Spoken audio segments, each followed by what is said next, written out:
Warming up. Hope you can pick up the live stream as well tonight on the KHPQ Sports YouTube channel or the KHPQ Facebook page. Laura O'Neill running the camera for us tonight. If you want to watch that at home on your smartphone or your smart TV, you can cast it there. If you want to listen to the broadcast anywhere in the world, if you're outside our listening area of 92.1 FM, you can go to the internet at www.khpq.com, and you can link to the broadcast from the homepage there. If you're on a tablet or a smartphone, you can also download the Google app or the iTunes app for the Apple products, and you can live stream KHPQ programming 24 hours a day, 7 days a week, including the broadcast tonight. So wherever you are, send it out, and folks can listen in tonight to the broadcast. We'll settle in here momentarily. Hope to be here till about, I don't know, it could be 9:30 or so, 10 o'clock maybe tonight before we depart, and hopefully with a Yellow Jacket victory. Let's bring Mike Holly in. We're moments away from kickoff. We'll get you set. Yeah, it's a football Friday night in Clinton. It doesn't get much better than that. The fans are rolling in.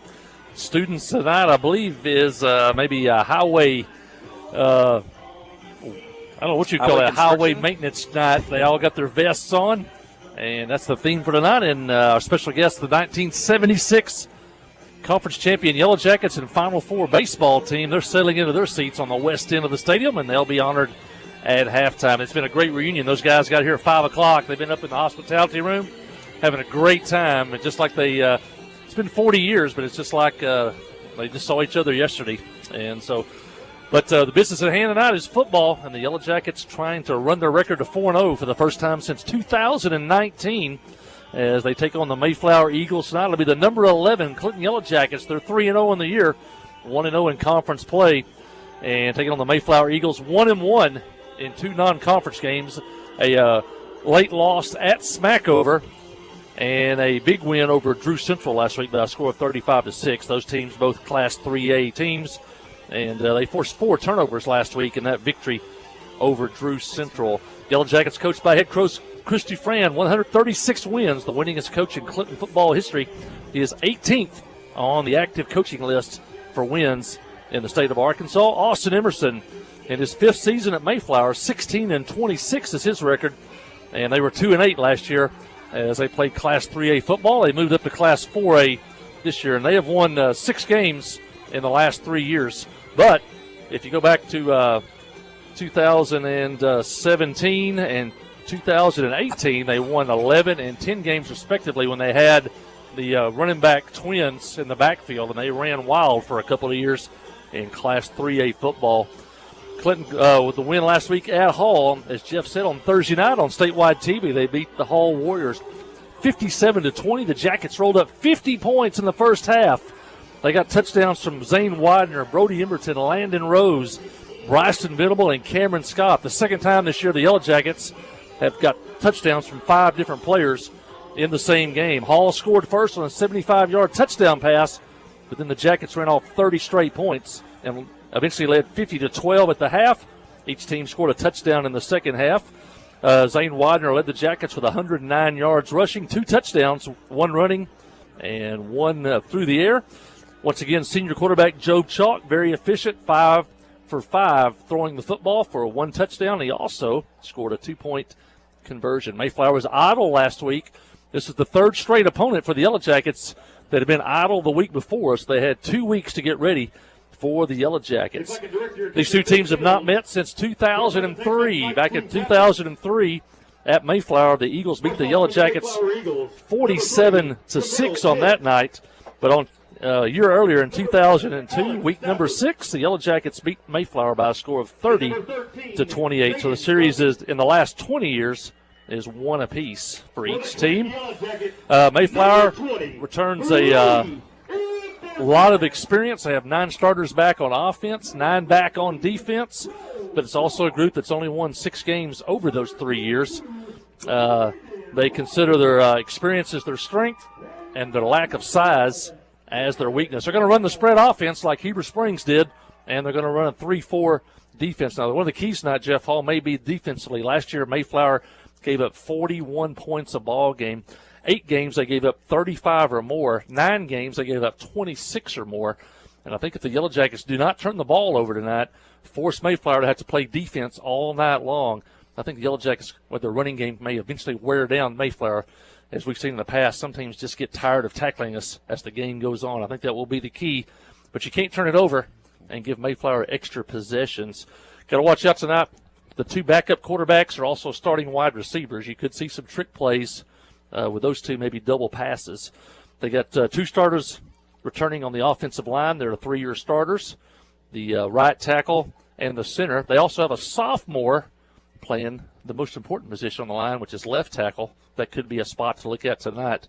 They're 220, 240 on the defense, on the offensive line, and they have a 145-pound nose guard starting tonight. He's extremely quick, but a very small nose guard starting tonight for Mayflower. We'll see what Coach Dufresne, Coach Hudson want to do. Against Heber Springs, they brought a lot of pressure against the spread offense. We'll see what they do tonight. Mayflower, very athletic. Got an outstanding quarterback in a senior, Noah Gailey, 6'2", 175. He's a 3-year starter.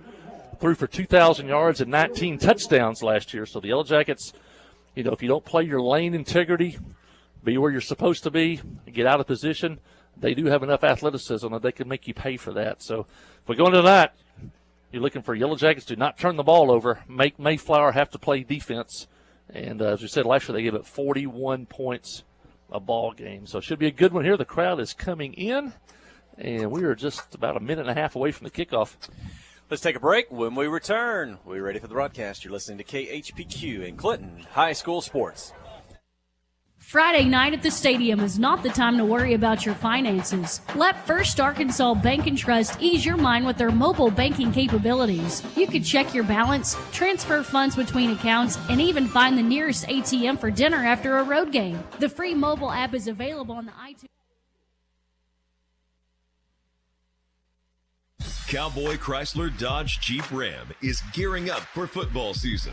They're a proud sponsor of the KHPQ live coverage of the Clinton Yellow Jacket sports. They have a great lineup of trucks and SUVs for all your tailgating needs. So put on your lucky jersey and head down to Cowboy CDJR and let them get you in the right vehicle to fit your family. They can't wait to see you at Cowboy Chrysler Dodge Jeep Ram or at cowboycdjr.com. Let's go Jackets. Adventure awaits, and with the all-new lineup of Chevrolets, those adventures can become reality. Joe Lee Chevrolet has the best lineup of cars, SUVs, and trucks ever. Why go from A to B when imagination can take you everywhere? And remember, when you need service work, Joe Lee's service department can keep your Chevrolet running like new. Make your best deal today at Joe Lee Chevrolet in Clinton. Find new roads in your new Chevy vehicle.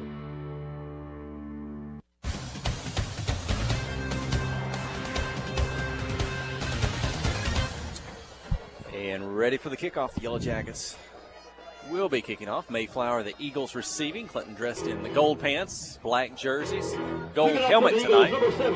Mayflower, purple pants, white jerseys, white helmets. Landon Rose, rolling number 11, Cameron Scott. No, excuse me, I got that wrong. I was listening earlier. I thought the public address had said Mayflower would be receiving the kickoff, but no, it's Mayflower kicking off. So back for the Yellow Jackets, Landon Rose and Cameron Scott to return. And the ball is in the air, down the field. Pretty good kick down to about the 13-yard line, fielded there by Landon Rose. He's on the right side, the visiting side, up across, looks to be across the 30-yard line to the 31. And so Clinton going to open up a good field position to start the first possession of the night as Job Chalk, the senior, will lead the Yellow Jackets out onto the field at the quarterback spot. Spencer Bannister will be in the backfield. Look for Brody Emerton. Place on the 31-yard line. That's where the Jackets will have it, first and 10. Out at the receiver position. Zane Widener in the slot as Chalk goes under center. Turn, fake the handoff, wants to pass, going to throw it down the field to Emerton, caught at the 40, and they're not going to catch him. Touchdown, first play of the game, Brody Emerton, the pass from Joe Chalk. It goes for 69 yards and a Yellow Jacket touchdown. They have single coverage out here on the near side on Brody Emerton. Not sure. He was immediately open. I'm not sure if the corner was looking into the backfield thinking it was a running play because Brody he went 5 yards. He was already wide open, and it was a beautiful 69-yard throw and catch to electrify this crowd early. And the Jackets looking to go for 2 and the 8-point lead. From the 3, Chalk crouches low under center. The turn, the give is to Widener out of the slot, moving right to left into the end zone, untouched. The 2-point conversion is good. We're 14 seconds into the ball game. It's Clinton 8, Mayflower 0. With the Yellow Jacket touchdown. Well, you couldn't draw it up any better if you're head coach Chris Dufran, assisted by Joe Hudson, Jesse Wilson, Jordan Benson, the coaching staff here tonight. I look down and I see the medical staff of Dr. Keith Coward and Richard Matthews. The game tonight, the band is here, the cheerleaders are here, and the class of 76 is here. You talked about that a little bit in the promo. Yeah, great turnout tonight. They came here at 5 o'clock, and the hospitality room, the Butcher Club, we had them food, water, hot dogs, hamburgers, desserts, and, man, they had a great time. And if you ever played sports, you're like friends for life. It's almost like they have it. Some of them still live in the area, some don't, but it was they just took up right where they left off, and the Yellow Jackets reward them here with a touchdown on the first play of the ball game. But a great time. They're going to be on the field at halftime. And that was a heck of a year. 76, they were conference champs in football. They went to the Final Four in baseball when there was only 2 classifications. They may have been the best small school team in the state of Arkansas because they lost to Texarkana in the semifinals. Texarkana went on and won it. And the track team was good. And so it was a great sports year here in 1976.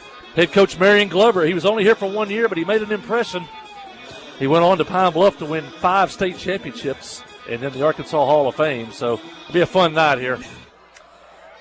Stephen Martinez, the kick is in the air, down the field, fielded at the 18 for Mayflower. The 20, back to the middle field, 25, right hash, 35. On his feet up to the 36-yard line, tackled there. So Mayflower, good field possession for their first offensive possession of the night. Eli Whitson. You know, whenever you score like that on a big play like that, you want to go right back out there and get Mayflower, get that offense off the field. You really didn't send them a message. You don't want an answer here. And so, but the quarterback is very athletic. The running back had about 500 yards last year, but they're going to run the spread. That means they're only going to go with 5 offensive linemen. There's no tight end to help. And about 3/4 of the time, that running back is going to be in the pattern. So those 5 offensive linemen have a lot of responsibility. 2 on each side. Gelly takes a shotgun snap. He's going to keep it himself. Quarterback up the middle. He'll be upended, though, by Zane Widener. And maybe just short of the 39-yard line. Pick up, we'll call it 2 on the carry. Bring up second down. Zane Widener, well, he was our first Arkansas Bank and Trust player of the game last week in the victory over Hall. And he's back tonight making the first tackle. Kind of a run-pass option. The RPO there. The quarterback kept it. Shotgun snap, looks to pass, left side, quickly slings it out, a yard behind the line of scrimmage, down the sideline, tackled across the 45. Pass going to be complete, number 8, Sean Graff. That's a quick out. We run those, a bubble screen. That's almost like a running play in the spread offense. And pickup of 7, the tackle by Zayden Brainerd. It's going to bring up 3rd and 1. We're looking right down the line of scrimmage from our vantage point here in the press box at Jim Tomlinson Field. The football is at the Mayflower 46. They need a yard. Galley's going to take the shotgun, keeping himself up the middle. First down across the 50. He'll get to the Yellow Jacket 49. Quarterback draw all the way there. That's basically the quarterback sneak out of the shotgun. And they pick up the first down there to get into Yellow Jacket territory at the 49. Ball's on the far hash, the visiting side.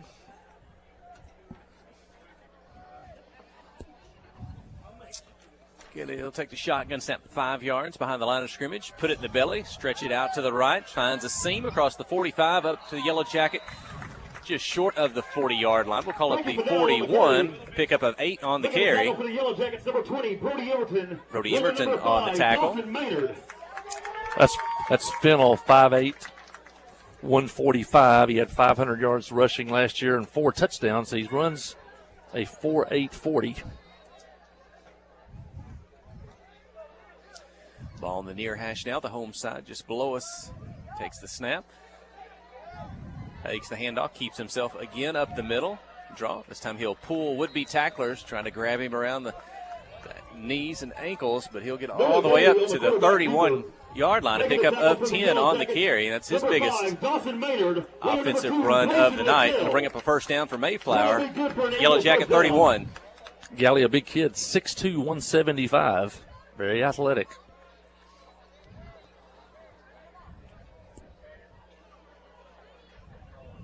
Yellow Jackets 3 down linemen, 4 linebackers. 4 in the secondary behind them. Guy looks to pass right, looks back left, not there. A lot of pressure. He'll escape and gets out of trouble. They'll get it back. Well, they may mark him down a yard shy of the line of scrimmage. He almost had him trapped in the backfield. I was about to say, one of the Yellow Jackets going to pick their spot to bring pressure, and that was it. As Landon Rose came off the right corner, and that forced the quarterback to have to tuck it and try to run. He's going to end up with a 1-yard loss there. But the Yellow Jackets played base defense until that play, and they brought pressure off the corner. 2nd down and 11. Shotgun again. Put it in the belly. Stretch it left. Gets to the end. Stretching. Trying to use his speed. They do. 1st down the sideline. 20. Out of bounds at about the 15-yard line. And a 1st down for the Eagles. And showed good speed on that. Dawson Burgess able to force the ball carrier out of bounds. That may be the first time we called Dawson Burgess' name this year, at least for action on the field. He's been out with injury through the first 3 ball games, but good to see Dawson back. We're expecting good things from him this year. Practiced last week, but no contact. This is the first week he was able to practice and get into the ball game. Shotgun snap. Again, draw up the middle. Galley get across the line of scrimmage up to the 11-yard line. Miller Galley on the quarterback keeper. Making the tackle for the Yellow Jackets, number 7, Spencer Bannister. Spencer Bannister, the senior, with the tackle.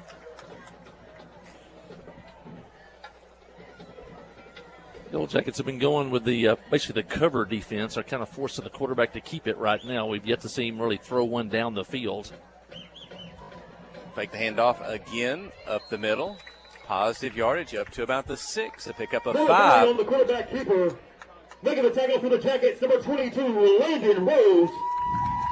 And Mayflower pretty successful on this drive on the quarterback draw. But for that play where they lost a yard, they're pretty good at getting positive yards up the field. Now they're at the 6 with a 1st down and goal. Shotgun back on each side. Going to go straight at the middle again on the run into the pile. And maybe the 2-yard line. We'll see where they mark it. Gailey on the quarterback keeper. Making the stop for the Jackets, number 7, Spencer Bannister. Yeah, no deception, really. That's just a straight quarterback draw. He's not even looking to read anybody there. Trying to get a push of that offensive line. This drive started back at the 37-yard line. 2nd down and goal. It's at the 3. Looks to the sideline. Kelly does. Again, fakes the handoff. He'll keep it. And it'll be tackled about the line of scrimmage. There'll be no gain on this one. 3rd down and goal from the 3. Yeah, that's how Aaron Brown on the tackle. Yeah, that's how he was reading that time. He pulled it out of Fennell's belly and kept it. He's trying to read that defensive end.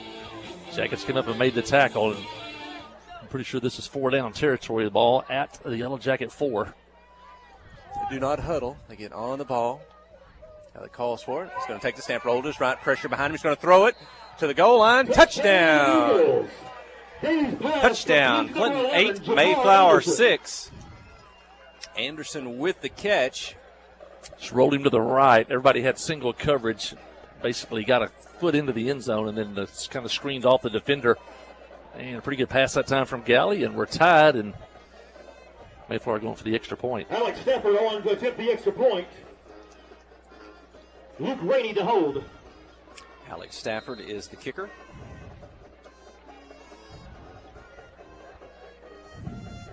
The snap from the 3. The hold at the 10. Ball is down. The kick is up. It's blocked. Yellow Jackets block the kick, and that will leave the score. Clinton 8, Mayflower 6. 6:34 remaining in the opening quarter. You're listening to KHPQ in Clinton High School Sports. Towing and recovery is the last thing you think about until you really need it. Then you really want the best. There's only one name to call: Justin's Collision Repair Towing and Recovery. They have the largest and latest model recovery fleet in North Central Arkansas. From small towing to heavy-duty towing, Justin's Collision Repair Towing and Recovery on Highway 65 in Clinton is the one to call. 745-2992. That's Justin's Collision Repair Towing and Recovery, 745-2992. Tonight's Yellow Jacket football is brought to you in part by these Yellow Jacket boosters, by Regions Bank, by Miller Sanitation, by Troy Groszowski with Edward Jones of Clinton, by Warren Chiropractic and Wellness Center, by Van Buren County Veterinarian Clinic, by PSG Heating and Air, by Tharp's Barbershop, and by Academy Mortgage. These fine sponsors help bring you tonight's game.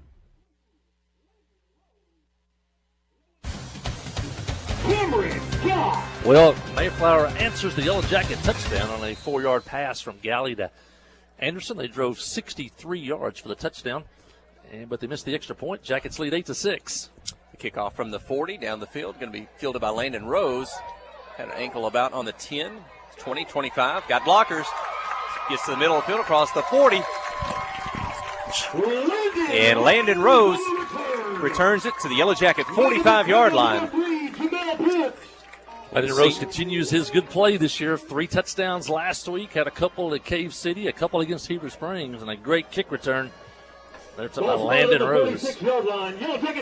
Talked to his dad last night. He said, Hooten's Arkansas football, they say Landon lists him as a junior, but he's really a senior. I said, I sure wish he was a junior.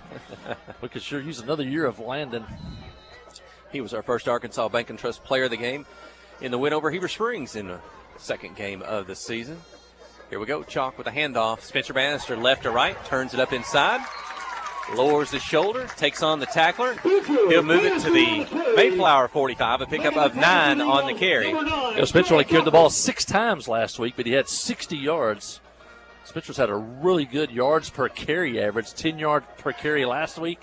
Almost the same thing up at Cave City that night on the opening night. So 9 yards on first down.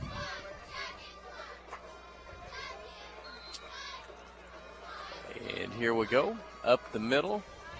Not much, if anything. Making the tackle for the Eagles, number Landon Rose. Well, might have got almost a yard, but let's see if they're going to measure if it's just short of the first down marker at the Mayflower 44. And they're going to give it to him. And the first down. Reset the Runs chain. in for Clinton Yellow Jacket. Mayflower, I thought they might scoot a couple of outside linebackers up, and they have. They go with a 4 front. Right now they got 6 on the line of scrimmage. False start. And it looks like Clinton's going to have an offensive penalty, a false start. Back them up 5 for the snap of the football. Talk to the Yellow Jackets. Have to avoid stuff like that. Stay on schedule.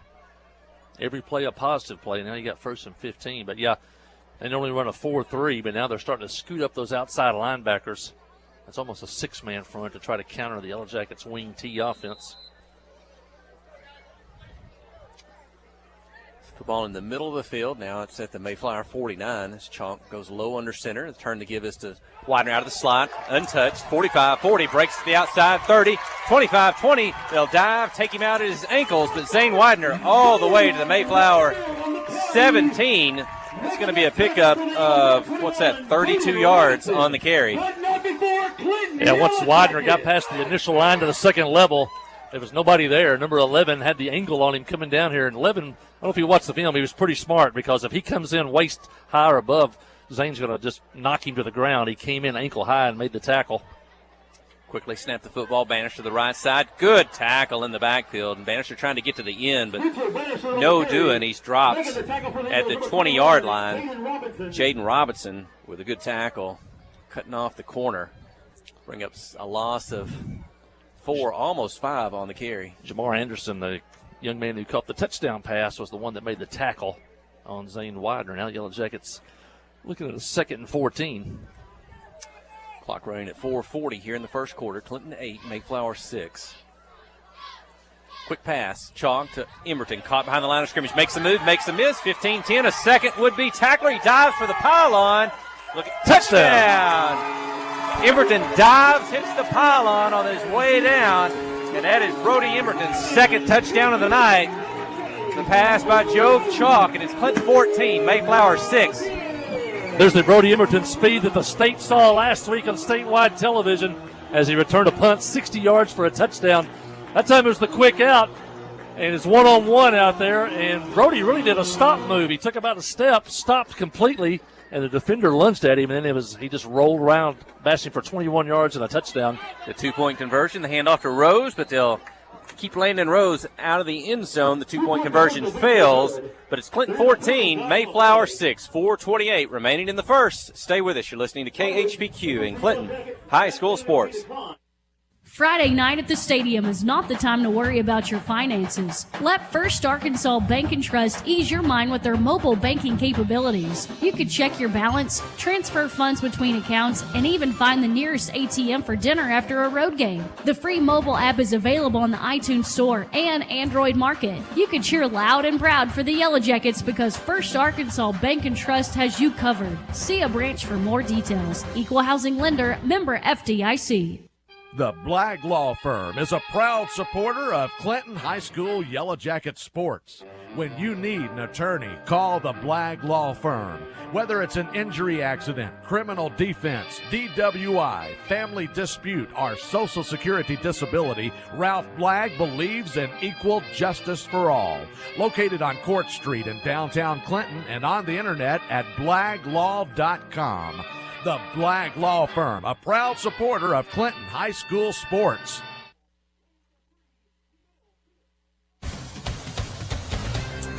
Will the Yellow Jackets quickly answer as they drive 55 yards and the second touchdown pass from Chalk to Emberton. And the onside kick attempt by Stephen Martinez going to bound just across the 50, where it's covered there by Mayflower at their own 48-yard line. They'll have good field position to start their second drive. They were very efficient on that first scoring drive of the night. Moved the ball down the field, took it into the end zone. Let's see if they do that again. We're in for a shootout tonight. It is 3 possessions combined by both teams, 3 scores tonight. Glad you could be with us here on KHPQ 92.1 FM over the air all across north central Arkansas. I was listening, I was running late to get to Little Rock Hall last week, so I was listening to you on the radio as I was driving. I went through the 430 interchange, still listening to KHPQ. Quick pass out on the left side, makes a move across the 50 up to about the 48, but we were coming in loud and clear as I was getting close to the Little Rock metro area there. So folks down in Mayflower tonight, if they didn't make it the game, they can listen to the game. So. Yeah, they don't have any media, so maybe they're listening in down in Mayflower tonight. Junior Jackets were there last night, and it was a sweep last night for the Yellow Jackets. Second down and almost 6. Gailey up the middle on the draw. Foot race now. He may score 30, 20, 10. Touchdown, Noah Gailey. And 5-6 yards. The first drive, this time he busted for 47 and a touchdown. Mayflower's got a chance to tie if they go for 2 here. He's very athletic. You saw him there. Sprinter speed, got out to the outside, and nobody was going to catch him. And it looks like they will go for 2. Kick the extra point. Trailing by 2 on their previous opportunity. They'll try to tie it up here. 3:48 in the first. Clinton 14, Mayflower 12.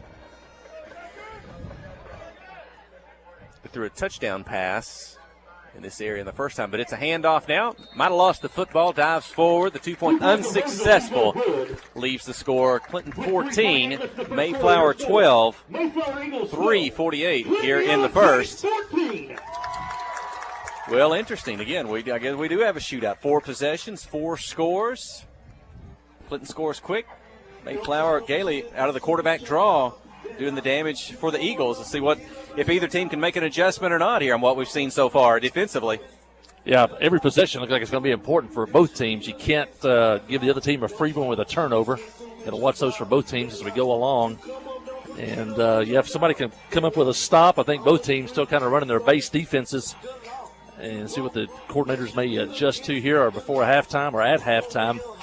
I think from the look, looks like the Yellow Jackets are definitely trying to cover those 5 receivers. That's the quarterback's keeping the ball pretty much extensively right now. Yeah, you may see the Yellow Jackets switch off some, maybe bring some pressure at different spots, but got to keep scoring here, looks like, in this one. The Yellow Jackets put up 50 points in the first half last week, and we've already got 26 combined here, and we still got almost 4 minutes left in the first quarter. Billy Stanley in to return for the Yellow Jackets. Onside kick down the Mayflower. Ball's loose, and the Yellow Jackets going to cover it at the 46. Good job. Jackets got a break on that one. It hit a Yellow Jacket, but it bounced to the left right to another Yellow Jacket. Had it kept on going. Mayflower had a good shot to recover that one. So that one had the what you like as a kicker, that high bounce. And Billy Stanley, I think, was in the ball game because Landon Rose, on that previous 2 points opportunity that Clinton had, he came out of that play limping to the sideline, and now he's being tended to by Richard Matthews on the sideline. Keith Coward is there off to the side as well, so maybe they're taping Landon up, see if they can get him back in the ball game. Hand off to Spencer Bannister on the first down play. He's tackled, dropped at the line of scrimmage, no gain, brings up second down. The Yellow Jackets have got about 5 or 6 running backs are interchangeable, so somebody stepping in right now for Landon, hoping Landon gets back in there before this one's over. We see Billy Stanley check in. Spencer Bannister checks out. You got Widener and Stanley in the backfield. Got Emberton split wide left. Chalks the handoff out of the slot. Gives it to Widener. He's got a defender on his back. Will take him down to the 50. Pickup of 5 on the carry. 3rd and 5. That's a play where Mayflower overpopulated the line of scrimmage in that trap play, and still Widener strong enough to get a push and pick up 3 or 4 yards there. But they try to overpopulate the line of scrimmage where there's always somebody there on that trap play. So you may see, as we saw last time, that quick pass out to Emberton with one-on-one coverage here on the near side. So he's got a height advantage on his defender on the left. That's just shorter side of the field. The handoff moving right to left. Lowers the shoulder. Billy Stanley takes on the tackler at the 45. He'll go past him for the first down all the way up to the Mayflower. Well, they're going to mark it at the 44, but that's good enough for a first down. Yeah, good block on the Clinton offensive line by number 56, Hunter Hewitt. Good block coming here from right to left and sprung the running back just enough for the first down. Louder to center. The snap. Inside handoff to Bryson Venable. Quick hit up the middle, but not much room. They'll bounce him to the right just a little bit, but he goes down. Maybe picked up a yard to the 43. Looks like there might have been a little miscommunication or timing on that one. Yellow Jackets, that handoff to Venable there. Lucky the Yellow Jackets, that didn't pop loose, but Venable held on to it, picked up a yard, but a little bit of miscommunication, I think, on the handoff there.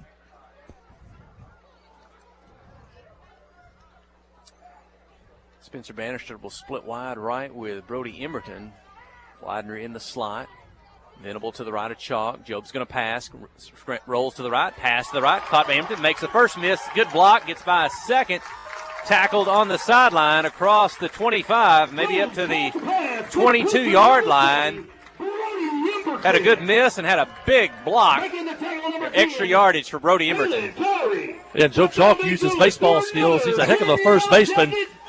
Last year, he's probably one of the best players I've ever seen to be able to dig the ball out of a dirt, and he had to play that snap on one hop, caught it clean, rolled out, made a nice pass for the first down, and then Emberton added to it with yards after catch. Handoff inside, positive yardage across the 20 up to the 17-yard line. Bryson Venable. Making the tackle for the Eagles, number 13. 57 seconds remaining in the first quarter. Clinton 14, Mayflower 12.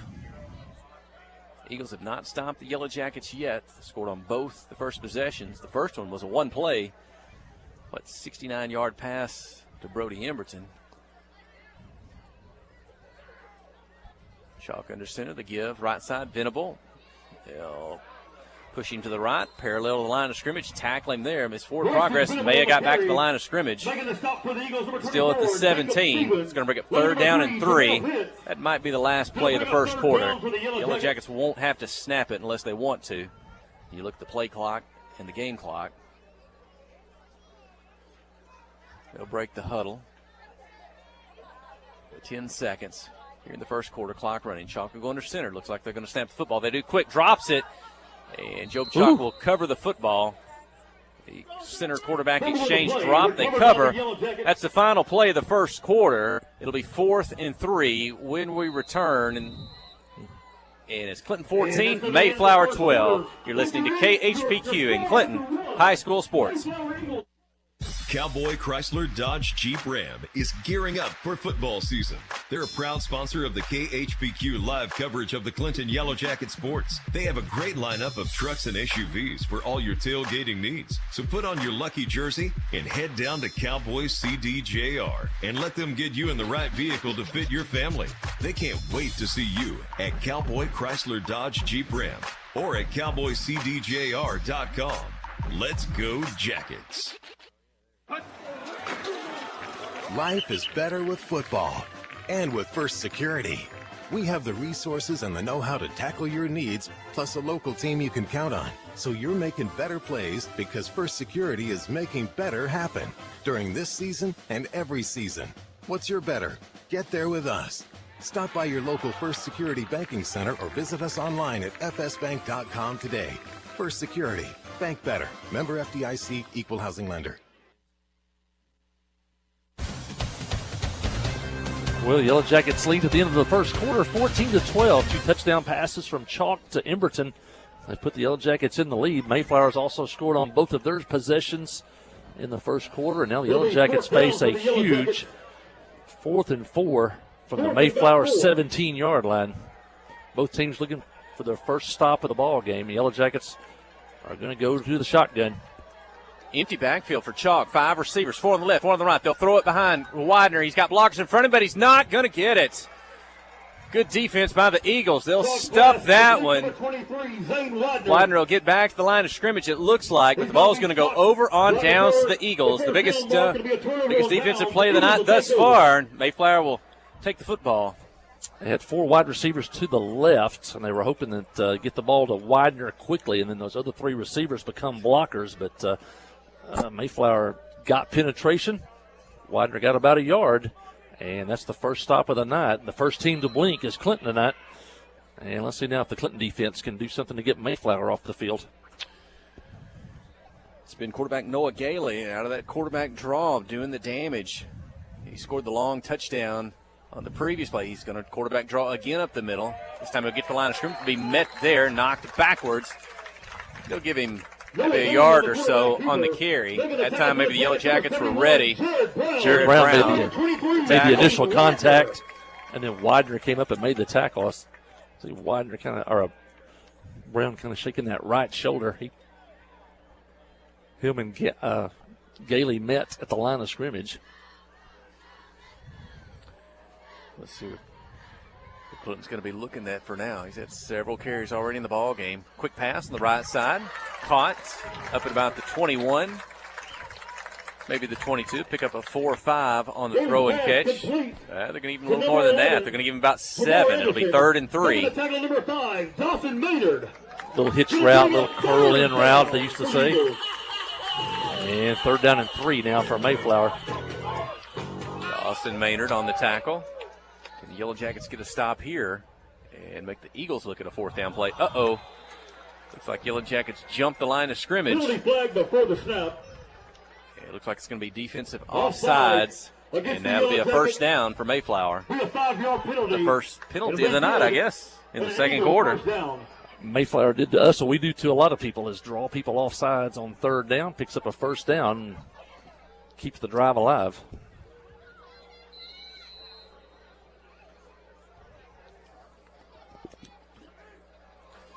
Gailey in the shotgun, back each to his right and left. He'll look and draw up the middle. Not much room there, though. Maybe the 29. Bannister coming off the left edge, got back enough to slow him down, then he got help.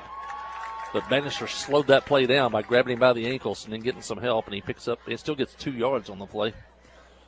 That reminds me, he's not quite as tall. The young man from Prescott a few years ago that was a 6'6", long, lanky quarterback that we just couldn't stop him. He was almost 3 yards every time.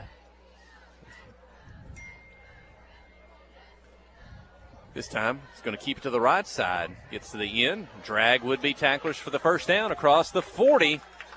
Up to the 41-yard line. Gailey on the carry. Gailey on the quarterback keeper. Making the tackle for the Jackets, number 6, Josh Fultz. Josh Fultz on the tackle. Play will be good for an Eagle 1st down. Correction, that was number 5, Dawson Maynard. Gailey had 4 touchdowns last week, 2 throwing the football, 2 rushing the football. 9:35 in the second quarter. Clinton 14, Mayflower 12.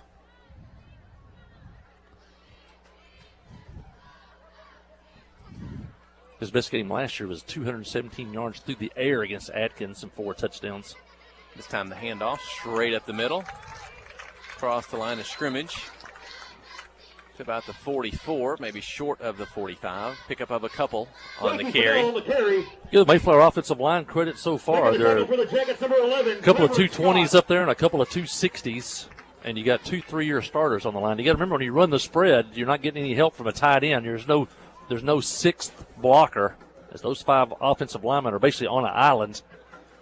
And so far, they've kept the Yellow Jackets out of the backfield for the most part. Second down and 8 for the Eagles. Gailey 5 yards deep for the shotgun snap. Hands it off, trying to stretch to the left. Turns it up, across the 50 to 45, down the sideline. 40, 30, 20. Will Brody Emberton catch him? 10, 5. Knocks the football out of his hands. It goes out of bounds before it hits the pylon. Hey, you could have. There's a penalty in the backfield. It's going to be a block in the back here against Mayflower. But if he knocks the ball through the end zone, it's a touchback, and the ball goes to Clinton. It's a big call here. If the referees say the ball went into the end zone, Yellow Jackets could decline the penalty and take the football at the 20. Great hustle by Brody Emberton. He didn't give up on the play. He chased the running back down, knocked the ball loose at about the 3. Did it go out of bounds? Did it hit the pylon? If it hits the pylon, it's in play in a touchback.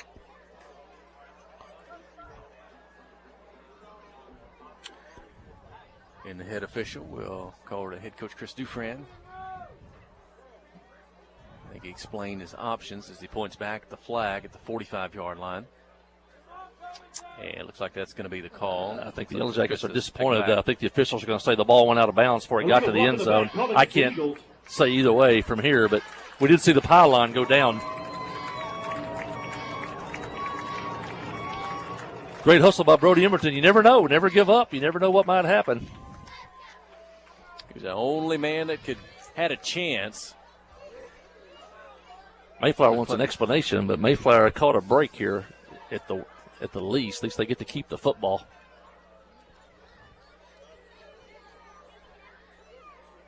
If this is a one-score game at the end of the night, you can thank Brody Emberton again for doing it well. That penalty, I guess, would have brought it back anyway, but a good effort by the senior. I stand corrected.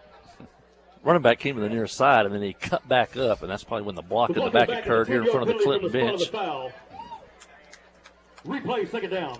Speaking of running backs, Landon Rose, he's trying to run down the track in front of us. They're trying to see if he can get his left knee that's now taped up.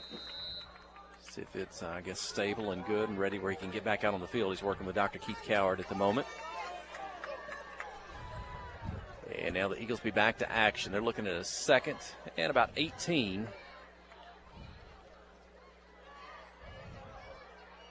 Gailey in the gun. 3 receivers, 2 backs. It's a handoff to the back on the left side. Gets by Bannister. Loses his footing at about the 35. Goes down. Caden Robinson on the carry. Robinson will get it to the 37. Making the tackle for the Yellow Jackets, number 20, Brody Emberton. He'll bring up third down for the Eagles. Now 3rd and long. At least the second third down of this drive. Clinton can get a stop, see if the Eagles would be forced to punt. They're at their own 37-yard line. Eagles stopped the Yellow Jackets on the previous series on 4 downs. See if Clinton can return the favor, if they can get a stop on this drive. Going to roll to the left, Gailey looking to pass. Slings it out. Pretty pass, pretty dive up the sideline, but can't haul that one in. Watch out. Could be a late hit on the quarterback. See what the call is. That would be able to keep the drive alive. And on a 3rd and 15. It is. Personal foul. Jetta quarterback that was not in the pocket. He was running as a runner and then threw the football, but the officials are going to call roughing the passer. Now, if it's 15 yards, I'm not sure if it's automatic first down or not. They might be short of 15.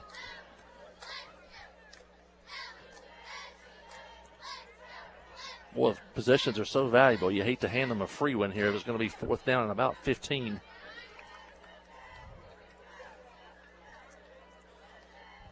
They'll march it off. And we'll see. What was 3rd and 15 will become, it looks like they're going to. It's going to be 4th and 1. Or check it, be 3rd down and 1. Penalty is a 15-yard penalty and an automatic Eagle first down. So they'll say automatic first down. And the football is at the Yellow Jacket 48. 7:26 remaining in the second quarter. 14-12. Clinton leading. Oh, yeah, they're going to give them the first down, aren't they? We'll look down the line of scrimmage from our press box view here at Jim Tomlinson Field. The shotgun snap to Gailey. Takes it. It's going to roll to his right. Keep it. Widener's going to come from behind, but there'll also be some help in front of Gailey. He'll be tackled, dropped at the line of scrimmage for no gain. Yeah, Spencer Bannister on that tackle.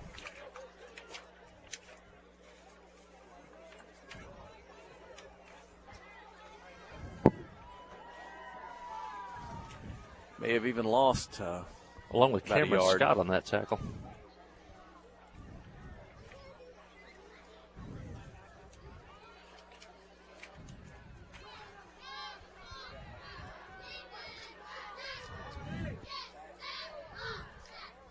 Shotgun snap. Gailey rolls to his left, wants to pass. Zips it off the hands. Can't reel it in at about the 44. Pass incomplete. Trying to get it to Jaden Robinson. He's got a pretty pass on that. He can throw on the run. And Robinson's one of those senior wide receivers. We talked about two bookend senior wide receivers, and looked like he was looking up to run before he caught that one. He had running room as they rolled Galley to his left. Second time now the Yellow Jackets have a chance on 3rd down.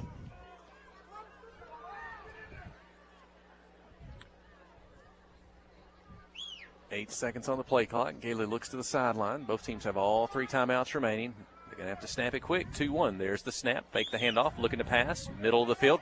Caught on the run. Robinson caught for a first down. 35-30, but there's a flag behind the play back at the line of scrimmage. Robinson. There is a penalty flag on the play. Flag at the line, probably holding. Robinson for Mayflower is down at the 25-yard line. Against the Eagles. 10-yard penalty from the spot of the foul. Replay, 3rd down. Yellow Jackets, I think, making a little bit of pressure that time, and Mayflower had to kind of hold to give the quarterback a chance to throw the football. And we got an injury timeout as the Mayflower coaching staff will tend to Jaden Robinson. Dr. Keith Coward and the medical staff is here tonight as well if needed, but Robinson, Let's give him a round of applause. he's going to walk off the field. The Mayflower sideline. And a couple of long plays negated by penalty for Mayflower on this drive. Had the long run earlier.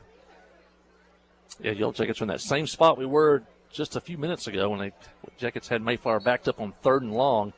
Bailed them out with a roughing the passer penalty. And let's see what they can do here. It's going to be 3rd down and 21, ball back at the Mayflower 40.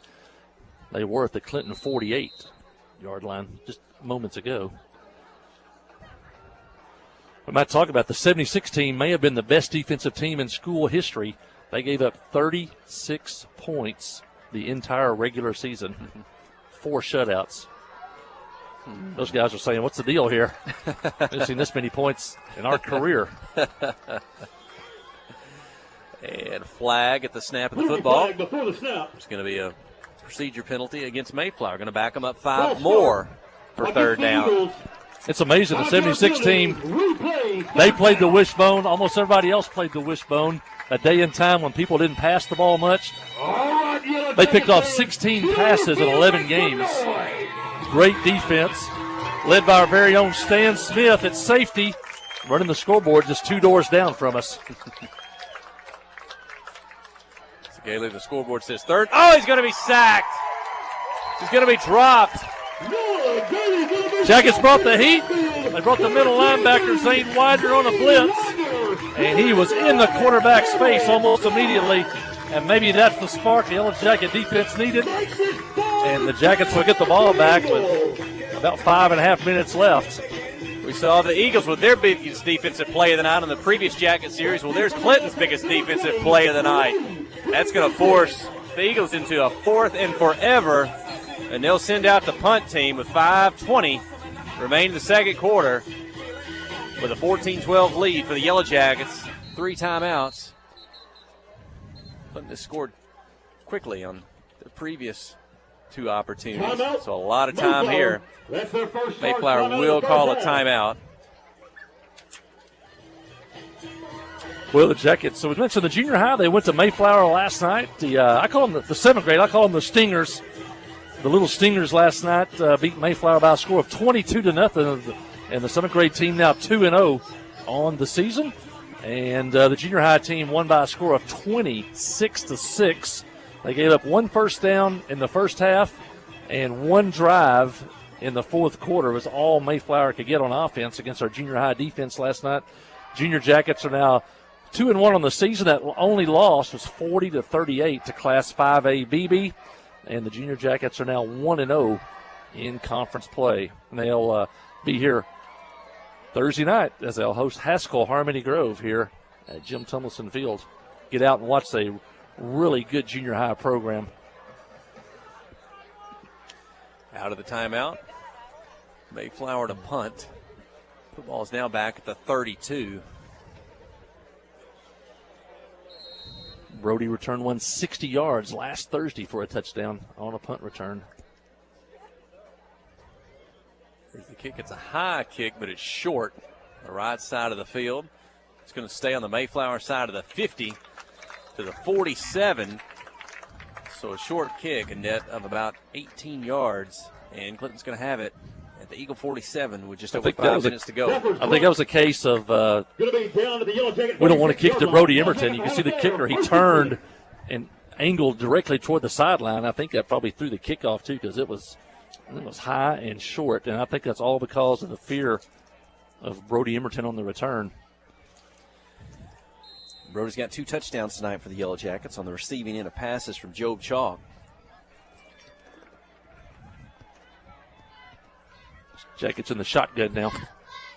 The handoff, the give. Into the right side across the 40 up to the 37 on the carry. It's Bryson Venable. And Landon Rose back on the field for the Yellow Jackets, and that's a good sight to see Landon back on the field, shaking up in the first quarter on that 2-point conversion. He's back here now with 4.5 minutes left in the first half. Chalk in the shotgun. Rose to his right. He'll flip it forward to Widener on the move. Out of the slot. He'll get to the left side. Fighting for yards. He'll have a first down. That's kind of the 31. It's kind of the shuttle pass, but really out of the wing tee with the wing so close to the end of the line of scrimmage. It's really like that jet sweep that you see with wide receivers coming in motion. And by the time Zane gets it, he's at full speed, gets around the corner, and a first down for the Jackets. They'd love to go down here and score, maybe eat up the rest of this clock. Mayflower's going to get the ball to start the second half. Ball's on the far hash, the visiting side. Shotgun snap, pitch it inside. This time it's Emerton, I think, the recipient. He'll try to turn it up the middle, but no room to run there. And go down at the line of scrimmage. No gain. It'll be second down and 10. Making the stop for the Eagles, number 25, Caden They had 3 wide receivers to the right side. I think they were hoping to get Brody out to the outside and then behind those blockers, but Mayflower got penetration and held the edge and forced him back to the inside.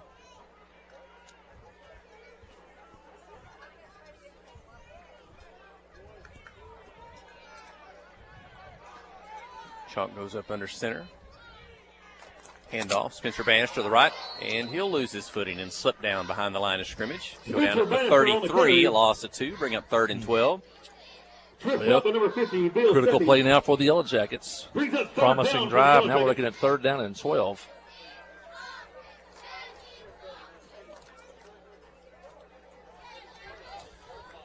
2 plays to pick up a first down. Mayflower now 3 minutes. Going with 4 down linemen. Now scooting a 5th player up on the outside. Now 6th player. So they're looking for the run.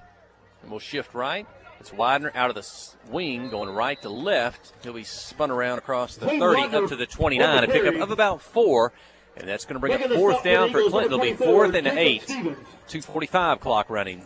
And you can see Mayflower basically has kind of decided we're going to try to take the run away from you. They're kind of scooting up a 6th man, 4 down linemen, and then scooting those outside linebackers up, trying to overpopulate the line of scrimmage. But to do that, you have to give up something else. Empty backfield. 2 receivers on the left, 1 on the right. Widener's in the slot. He's got another receiver there. He's going to throw it down the field, trying to get it to Widener. He's hit from behind, and it's defensive pass interference. Ball's in the air. The back coming up. And that's the break the Yellow Jackets needed. I think the Mayflower player got turned around, and then he just ran right into Widener. Didn't even really know where he was at that point. Widener gets up a little bit groggy. But that'll be a first down. The Yellow Jackets gave Mayflower a first down with a roughing the passer, and now Mayflower hands it back to us with a first down here. Interesting call. I think Widener was lined up in the slot on the left and just basically ran a post route or a corner route from left to right. Rose was here on the near side. He ran a short route trying to keep his defender close to the sideline, and then the pass interference will move the ball all the way to the 14-yard line. 2:20 left, plenty of time for the Yellow Jackets. They still have 3 timeouts. They definitely want to score. Wouldn't mind to eat up a little bit of clock. Chalk under center. The give is to Bannister. To the right side, stretched out now, turn it in. 10-5, tackled from behind, but not before. He carries it to the Mayflower 4-yard line. Yeah, that was coming back on a holding penalty. I was worried about the corner here. As they were trying to hold off that extra defender here on the near side, that's how Bannister got free. So, and as we said, we're off schedule now. It's going to be second down, or first down and 20. I don't think either team had a penalty until the second quarter, but now we've had some significant penalties in the second quarter for both squads. For both squads, yeah.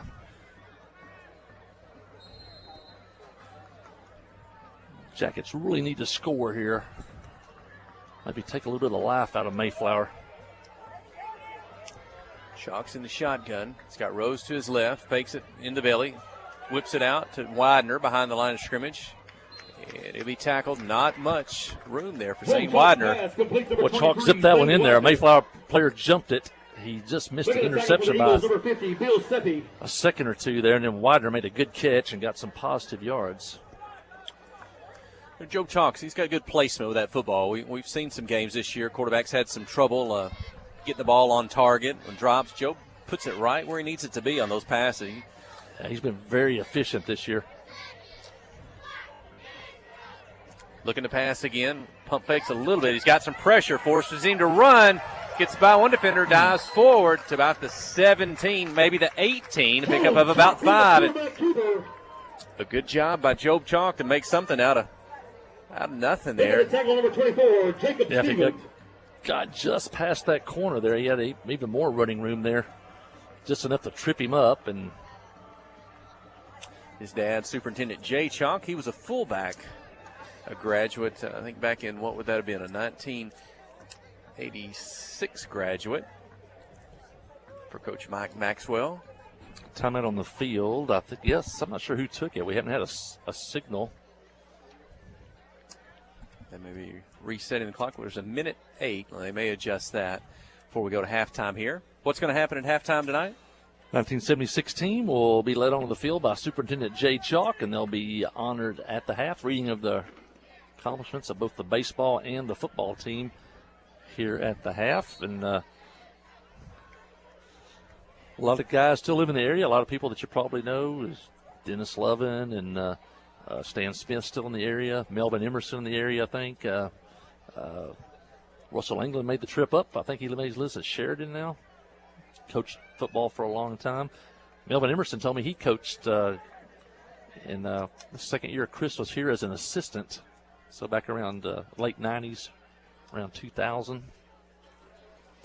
Looks like they're gathering up down on the track to our left. Two of the coaches here, Coach Treadway and then Coach Glover are here. The other coach called today. Now he's we're back to action here. 1:13 left, but Jackets are 3rd and 14. Empty backfield. And Clinton moves, I Penalty think. flag before the snap. False start. And it'll be 5 yards. Back them up against 5-yard Clinton. penalty. Replay 3rd down. Team is ground to a halt here in the second quarter after fireworks in the first quarter. I think the head umpire just gave Chris an explanation of what happened there. Did he call that on chalk for Looked like the left side of the line the might have line? moved to me, but first I thought maybe Mayflower had jumped, but something on the left side there was some movement.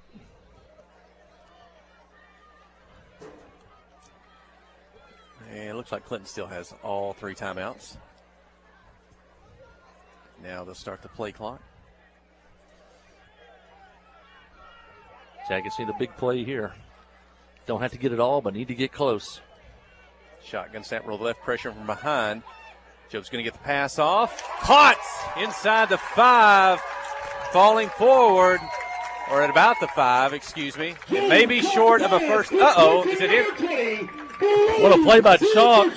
Rolling to his left. They brought pressure from behind him, and rolling to his left, made a great pass, and Emerton fell forward.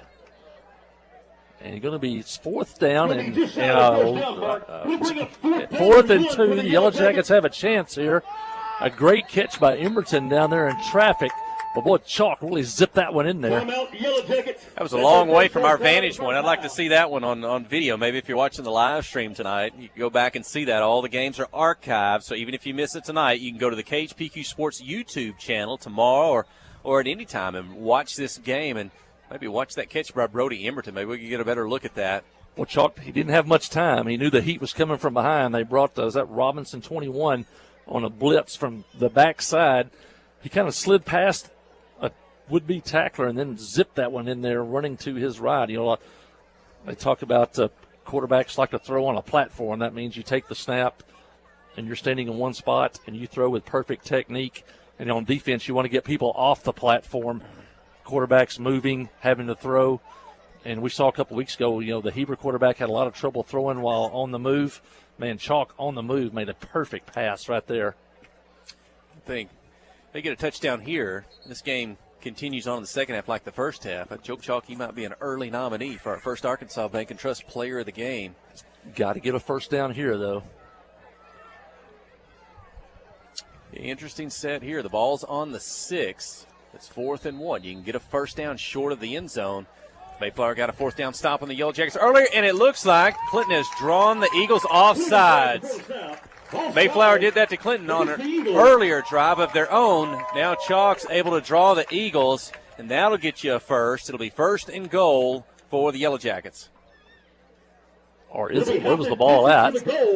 Yeah, there they go. We're going to get much yardage on the penalty because we're so close to the goal line. They're going to mark it, at about the 3. So we were at the 6, needing 2, and the Yellow Jackets and Chalk up the middle. Looks like his body's in. We hadn't had a signal. Game clock. There it is. Touchdown. We can see Chalk's body across the line from here, but the officials want to definitely make sure. They all came in, took a look, and Chalk with a great pass to keep the drive alive, drew the defender off sides, and scores on the quarterback sneak. A great 3-play sequence by the senior, Job Chalk. Clinton 20, Mayflower 12, 53 seconds remaining in the first half. Clinton going to go for 2. Big 2 here, make it a 2-possession game, and not going to make it. Widener takes the handoff, coming out of the slot, but he's dropped. Line of scrimmage. 2-point conversion fails. 53 seconds. When we return, you're listening to KHPQ in Clinton High School Sports. Towing and recovery is the last thing you think about until you really need it. Then you really want the best. There's only one name to call, Justin's Collision Repair, Towing, and Recovery. They have the largest and latest model recovery fleet in North Central Arkansas. From small towing to heavy-duty towing, Justin's Collision Repair, Towing, and Recovery on Highway 65 in Clinton is the one to call, 745-2992. That's Justin's Collision Repair, Towing, and Recovery, 745-2992. Hi, I'm Joey Dobbs with State Farm Insurance here in Clinton. We are proud to support Clinton Yellow Jacket Sports, and we're here to support you on and off the field. For surprisingly great rates on auto, home, life, and supplemental health insurance, stop by today. We're located just off of Highway 65 before the Little Red River next to H&R Block. Give us a call at 745-6323 or visit our website at calljoeydobbs.com. Like a good neighbor, State Farm is there.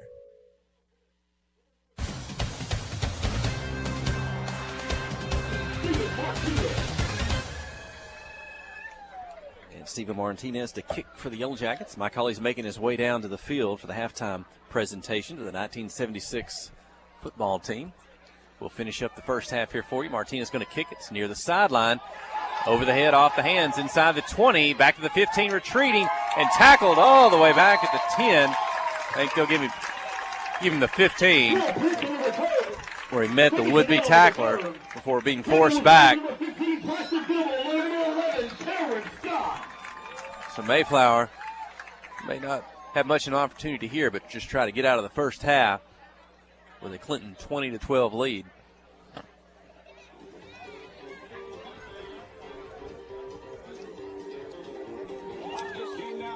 And again, a good night here at Jim Tumbleson Field, second home game of the season.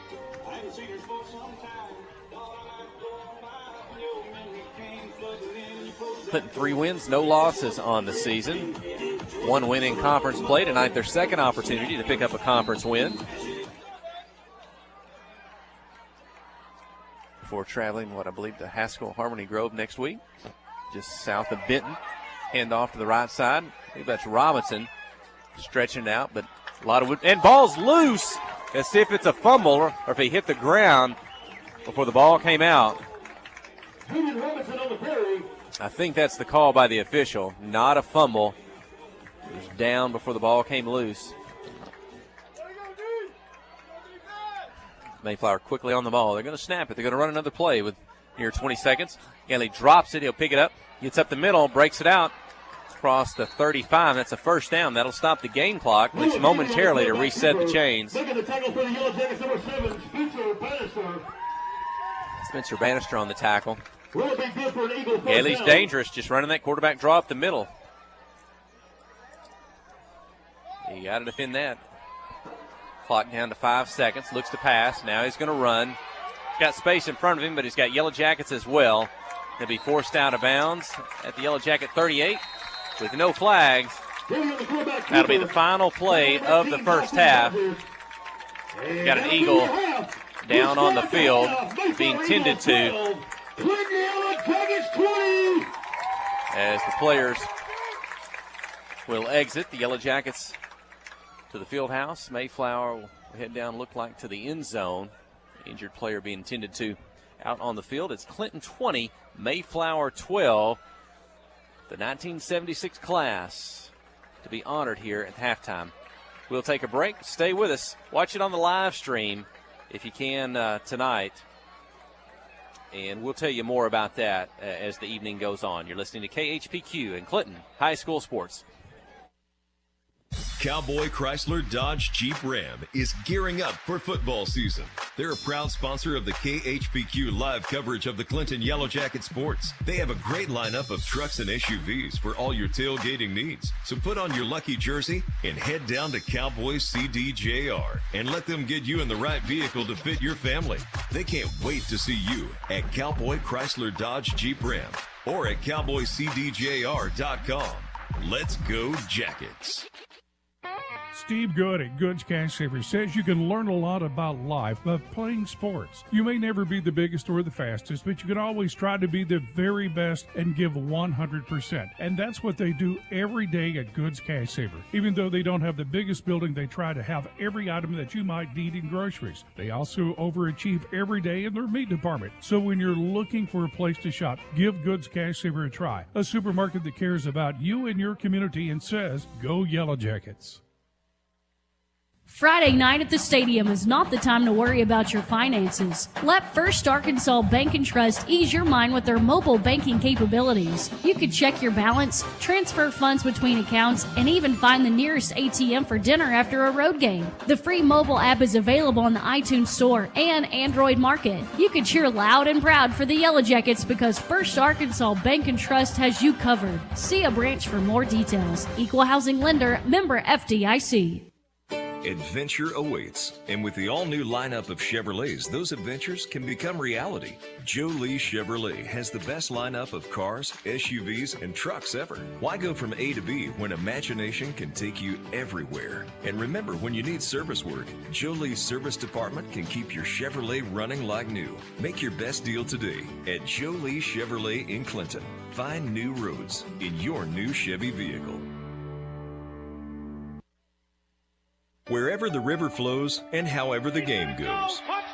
The River Company is a proud sponsor of Clinton Yellow Jacket Sports. Just like in sports, you want someone who has your back. The professional team at the River Company Insurance does just that. They'll work hard to find you the most coverage at the best possible price. Whether it's business, farm, ranch, personal, or automotive, the team at the River Company will get you exactly what you need. Sports is a team effort, so come join the team at the River, formerly S&P Insurance. Hi, I'm Joey Dobbs with State Farm Insurance here in Clinton. We are proud to support Clinton Yellow Jacket Sports, and we're here to support you on and off the field. For surprisingly great rates on auto, home, life, and supplemental health insurance, stop by today. We're located just off of Highway 65 before the Little Red River next to H&R Block. Give us a call at 745-6323 or visit our website at calljoeydobbs.com. Like a good neighbor, State Farm is there.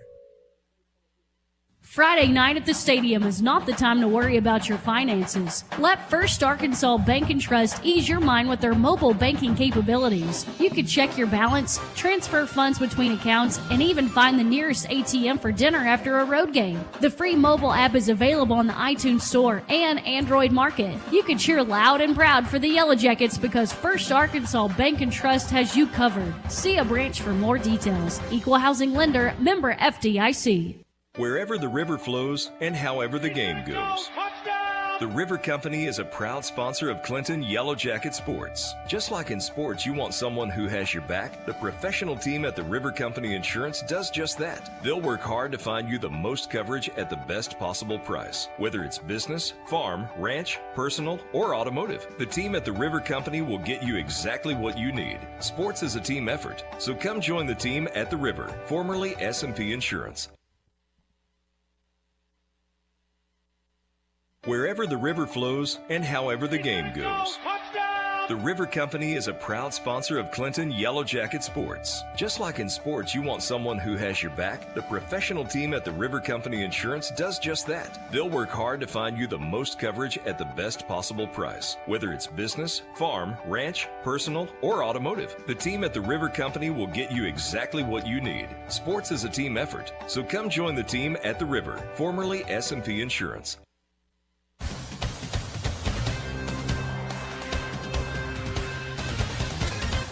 Well, I hope you're watching on the live stream tonight, the KHPQ Sports YouTube channel or the KHPQ Facebook page. You can watch that on your smartphone, your tablet, or your smart TV, watching the broadcast. Also, listening to us on 92.1 FM tonight or anywhere in the world at www.khpq.com on your mobile devices with the KHPQ app in the Google Play Store for Android devices or the iTunes, the Apple Store for Apple products. If you are watching, you're watching the 1976 football and baseball team off the field. Honored tonight. They were brought back. They've been given T-shirts. They had a reception before the football game tonight. I guess they were over in Yellow Jacket Arena. Let me tell you a little bit about those guys. That Booster Club honoring that 1976 football and baseball team. It was one of the best athletic years in school history. In the spring of '76, the Yellow Jacket baseball team may have been the best small school team in the state of Arkansas, as the Jackets made it to the state Final Four in a time when there were only 2 divisions in the state. The team would go 19 wins, 2 losses on the season, winning 16 in a row at one point, with wins over such schools as Little Rock Catholic, Little Rock Mills, and Sylvan Hills. The Jackets also won the prestigious Arkansas Tech and UALR tournaments. They were coached by Jim Franks. The '76 Yellow Jacket football team would go 8 wins, 1 loss, 1 tie in the regular season, the second most wins in school history at that time. The Jackets were the 12A conference champions. That was the 3rd straight conference championship for the Jackets, and they played Clinton's second ever playoff game.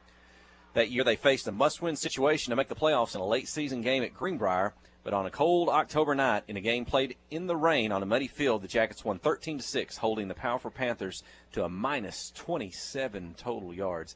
That '76 Yellow Jacket team may have been the best defensive team in school history, known as the Wild Bunch. That Jacket defense allowed only 36 total points during the regular season. They shut out 4 opponents and picked off 16 passes in 11 games. The team was coached by Marion Glover. He's here tonight, and assisted by Mike Treadway and Earl Williamson. Coach Marion Glover, he would go on to win 5 state championships in the state's largest classification at Pine Bluff High School. Coach Glover was elected to the Arkansas High School Coaches Hall of Fame in 2011. And tonight, those guys from '76, many of those were players of both the football and baseball team, and they were honored here tonight at Jim Tumlinson Field. We'll see before the night's over. I don't know if we'll get a chance to talk to some of those guys or not. Some of the locals, Stan Smith, he's up here in the press box with Brian Henderson and Jason Lynch on the scoreboard. He'll be around some in the second half. Jimbo Oaf, I saw him around as well. Dennis Lovin, he's been talking about this for weeks with me, getting to visit at church on Sundays and looking forward to tonight. So it'll be interesting to get some feedback from some of those guys about this opportunity tonight to see some of their teammates from years gone by. So a fun night here at Jim Tumlinson Field. Hope you got to see it. Well, Coach Matthew Post is here tonight with us, and I guess I should say Mayflower, Coach Matthew Post, Mayflower Eagle himself, coming tonight. He's got his Yellow Jacket shirt on tonight, though. He's been keeping stats for us now. We may have to shut the window. The cheerleaders are performing tonight if you're watching on the live stream, so the music's a little loud. So watch that as we tell you a little bit about this first half, some numbers in this 20-12 lead, Clinton over Mayflower. I tell you, if you watch the first play of the game, you thought we might run away with it, but the game kind of evened out as it went. And the Mayflower quarterback, we really had a tough time with him, as he carried it 16 times in the first half for 127 yards and a touchdown. He's averaging about 8 yards per carry. He's a pretty big quarterback, really athletic, and really mobile. He's thrown the ball 5 times, completed 4 of them for 20 yards and a touchdown. To what we've done offensively, we've ran the ball at will. We have ran for 100. We've passed the ball tonight. We have 132 yards passing. We're 6 for 7 through the air for 2 touchdowns. We've ran the ball for 78 yards on 18 attempts, averaging 4.3 yards per rush. Joe has been very efficient tonight. He's 6 for 7, 132 yards and 2 touchdowns. Zane's got 4 carries for 47 yards. Venables has got 4 for 17. Emberton's got 4 catches for 127 yards and 2 touchdowns. He's averaging 32 yards per catch. And that's where we're at. It's pretty even. Mayflower's had the ball for 12 minutes. We've had the ball for 10. Like I said, we've had a hard time getting them off the field on third downs. Mayflower is 4 for 7 on third downs. We are 1 for 5. Yeah, well played first half. Interesting game. Shootout early. Both teams scored on their first possessions. Slowed down just a little bit in the second half. Mayflower's going to have the ball to start the second half. They'll see if they get a chance to tie this one up once we do get going. But it's been a fun one so far. It's a conference game, second conference game of the season for the Yellow Jackets. 3 wins, no losses, looking to improve tonight to 4 wins here at Jim Tumlinson Field. Well, let's go ahead and take a break here for a moment. When we return, we'll bring Mike Holly back in. It looks like Emily Pilkington will join us as well, so stay with us. You're listening to KHPQ in Clinton High School Sports. Life is better with football. And with First Security. We have the resources and the know-how to tackle your needs, plus a local team you can count on. So you're making better plays because First Security is making better happen during this season and every season. What's your better? Get there with us. Stop by your local First Security Banking Center or visit us online at fsbank.com today. First Security. Bank better. Member FDIC, Equal Housing Lender. Tonight's Yellow Jacket football is brought to you in part by these Yellow Jacket boosters, by Regions Bank, by Miller Sanitation, by Troy Groszowski with Edward Jones of Clinton, by Warren Chiropractic and Wellness Center, by Van Buren County Veterinarian Clinic, by PSG Heating and Air, by Tharp's Barbershop, and by Academy Mortgage. These fine sponsors help bring you tonight's game. Cowboy Chrysler Dodge Jeep Ram is gearing up for football season. They're a proud sponsor of the KHPQ live coverage of the Clinton Yellow Jacket Sports. They have a great lineup of trucks and SUVs for all your tailgating needs. So put on your lucky jersey and head down to Cowboy CDJR and let them get you in the right vehicle to fit your family. They can't wait to see you at Cowboy Chrysler Dodge Jeep Ram or at cowboycdjr.com. Let's go Jackets. Towing and recovery is the last thing you think about until you really need it.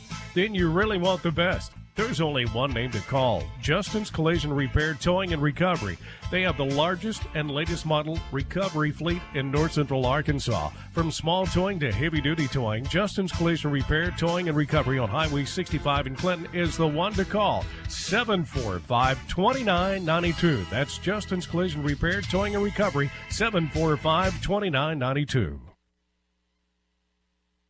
Adventure awaits, and with the all-new lineup of Chevrolets, those adventures can become reality. Joe Lee Chevrolet has the best lineup of cars, SUVs, and trucks ever. Why go from A to B when imagination can take you everywhere? And remember, when you need service work, Joe Lee's service department can keep your Chevrolet running like new. Make your best deal today at Joe Lee Chevrolet in Clinton. Find new roads in your new Chevy vehicle. Comrie Regional has been the community's hospital for 100 years, providing high-quality, compassionate care. As our community continues to grow, we're growing alongside you to ensure all your healthcare needs are met right here in Conway. When your family needs emergency care, you can trust our board-certified providers to provide you with the comprehensive care you deserve when you need it most. When you're facing an emergency, trust the care you'll find down the hallway, not down the highway. At Comrie Regional, we're not just growing, we're growing together. Collie back here at halftime.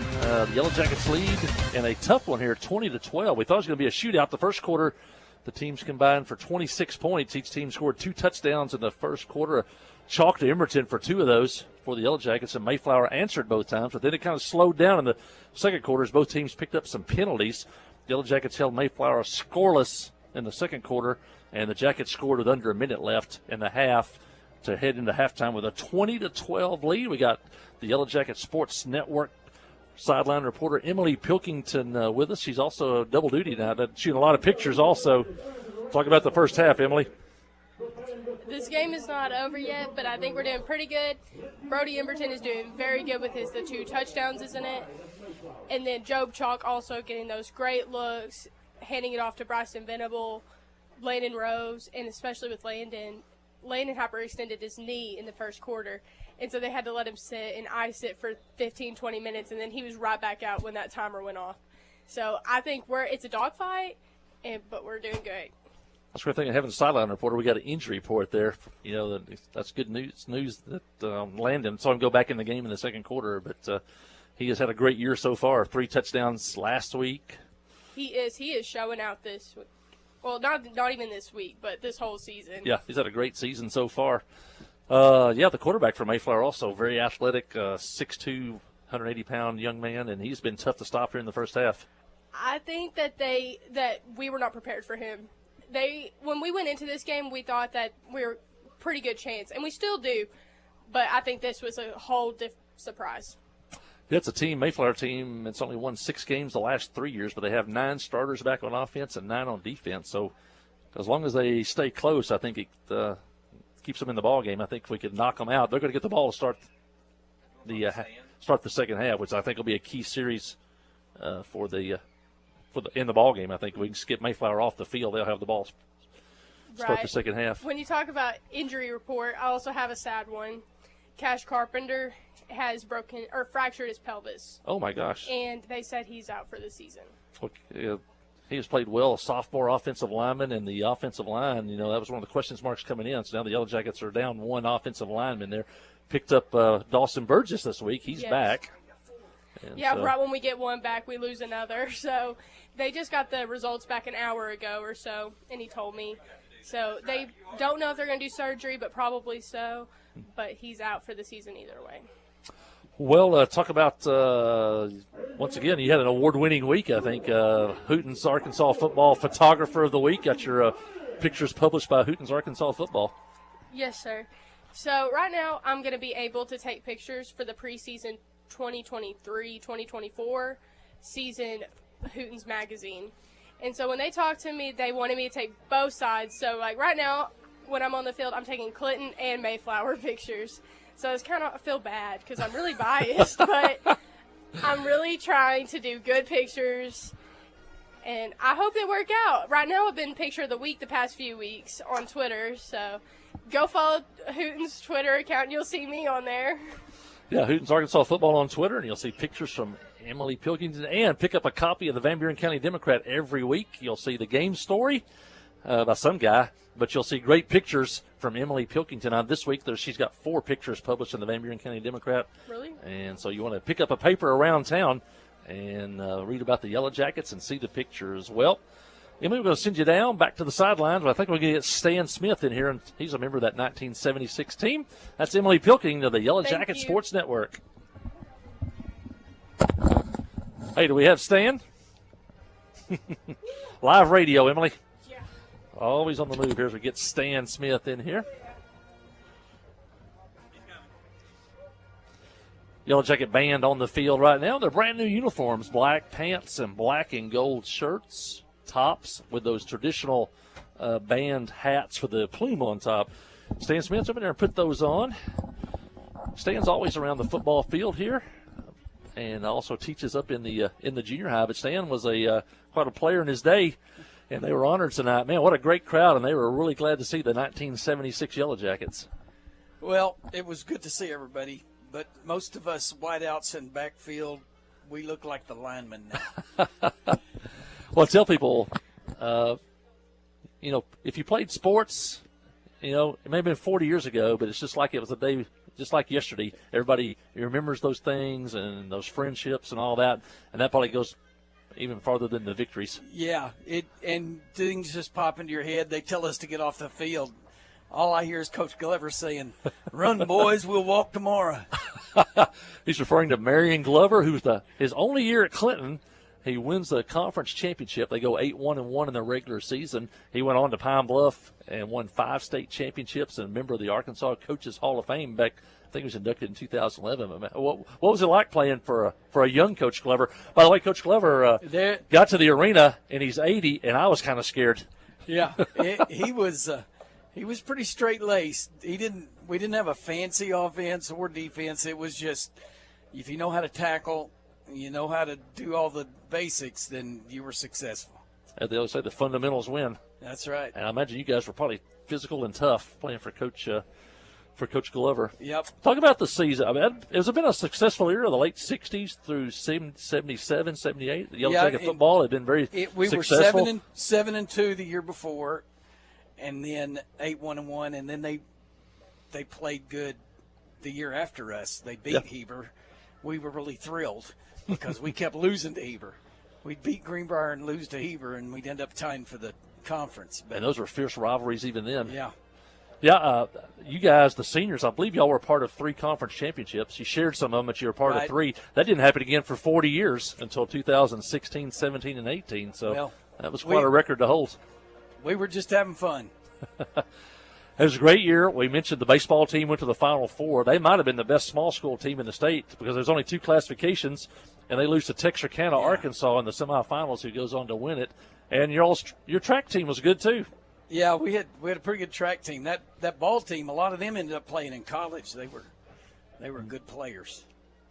Yeah, talk about the Wild Bunch defense as we're almost ready for the second half. But I got to mention the defense gave up 36 points the entire regular season. They were known as the Wild Bunch, and you were at safety. Yes, and then we went to Boonville, and they put 38 on us in one game. Well, Boonville was good then, and they're good now. Yeah, that's right. So that's right.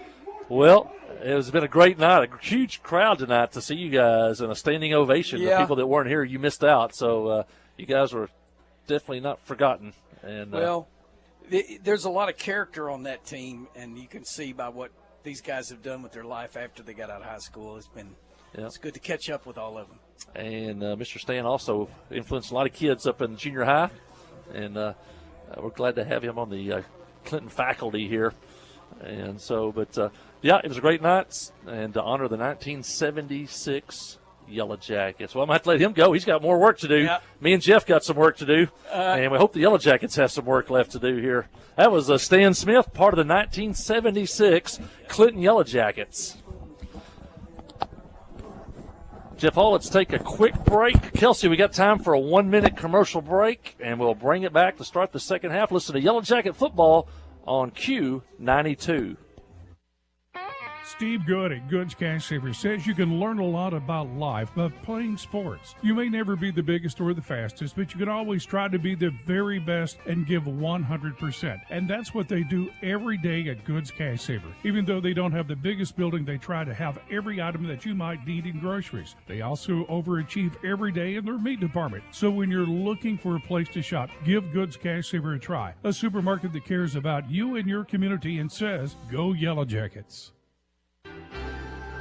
Tonight's game is brought to you in part by these fine Yellow Jacket boosters, by PEH Supply, by Clinton Drug, by R. Telco, by Crowell Saw and Supply, by the Latitude Bistro, by Western Sizzlin', by Joe and Hash, and by Jamie Beavers DDS, and by the Huddle House. These fine sponsors help bring you tonight's game.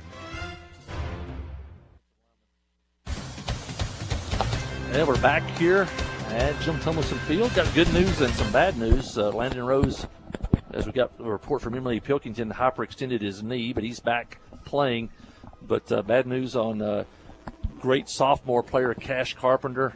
He may have sustained an injury. He may be out for the year on a lower body injury. And so we'll know more about that later. But Emily from the sideline told us pretty substantial injury, and they'll definitely miss Cash Carpenter on both sides of the ball, number 55, both offensively and defensively. Got work to do here. Jackets lead 20-12 as a hard-fought first half.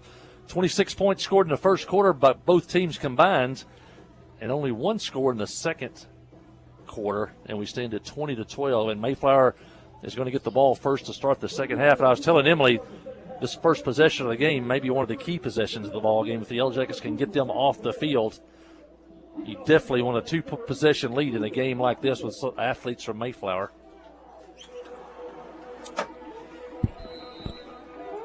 And both the quarterbacks played really well, both teams in the first half. Gailey for the Eagles. Chalk, onside kick, and a Yellow Jack. Uh-oh. Well, we'll see. There's going to be a dispute. Looks like they covered the football down the field in the air off the hop. Head coach Chris Dufran says they've got the ball. Initially, it looked like the sideline official may have said the ball was maybe touched out of bounds. I don't know about the Eagle player about 5 yards up the field, which would have made it a dead ball at that point before the Yellow Jacket had a chance to take it out of the air down at about the 35. We had a huge call in the first half on whether the ball hit the pylon or not, and now we have another huge call to start the second half. It's right in front of the Clinton bench. I did see the official drop the marker at the 44. Coach Jordan Benson was right there with a signal. I think saying it was Yellow Jacket ball now. We're looking at the head. Well, I thought he was going to back up for a moment. Give us the call. Let's see what it is. Hey, it's Yellow Jacket football. A successful onside kick. And you talked about how big this first possession was, maybe stopping the Eagles getting the ball. Well, Clinton does it with the onside kick, and they will have an opportunity to maybe take a two-score advantage here in a game where it's not been more than a one-score advantage in the first half. 20-12, the Yellow Jacket lead. They've got the football at the Mayflower 39 here to start the second half. Yeah, huge possession right here for Clinton. Need that 2-possession lead against that explosive Mayflower offense, and now Mayflower wants an explanation on the far side.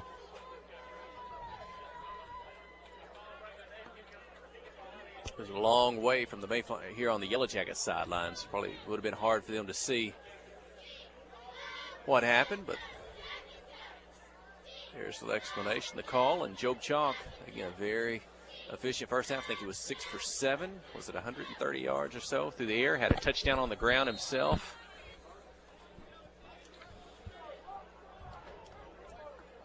He'll break the huddle. He'll go under center with Billy Stanley. And Bryson Venable behind him. It's Venable with the carry through the line, the 30, the 25, up to the 24-yard line. A pick up a 15 on the carry by Venable. That line opened up a big hole for Bryson Venable. A 15-yard gain. And Dawson Burgess in the game was lined up in that tight end spot on the right, and that's the way they ran. I would say Dawson is very athletic. He can catch the ball and run, but he also is a good blocker with size, and he can help that offensive line as an extra blocker at that tight end spot. There's the same play, right side, but this time I think it's Landon Rose on the carry, and he'll get it up just across the 15. It'll be close to a first down. Making the tackle, number 9, Jay Cockerham. 2 plays, 2 first downs. Who's going to be good for another Clinton Yellow Jacket? The adjustments the Yellow Jackets made at halftime.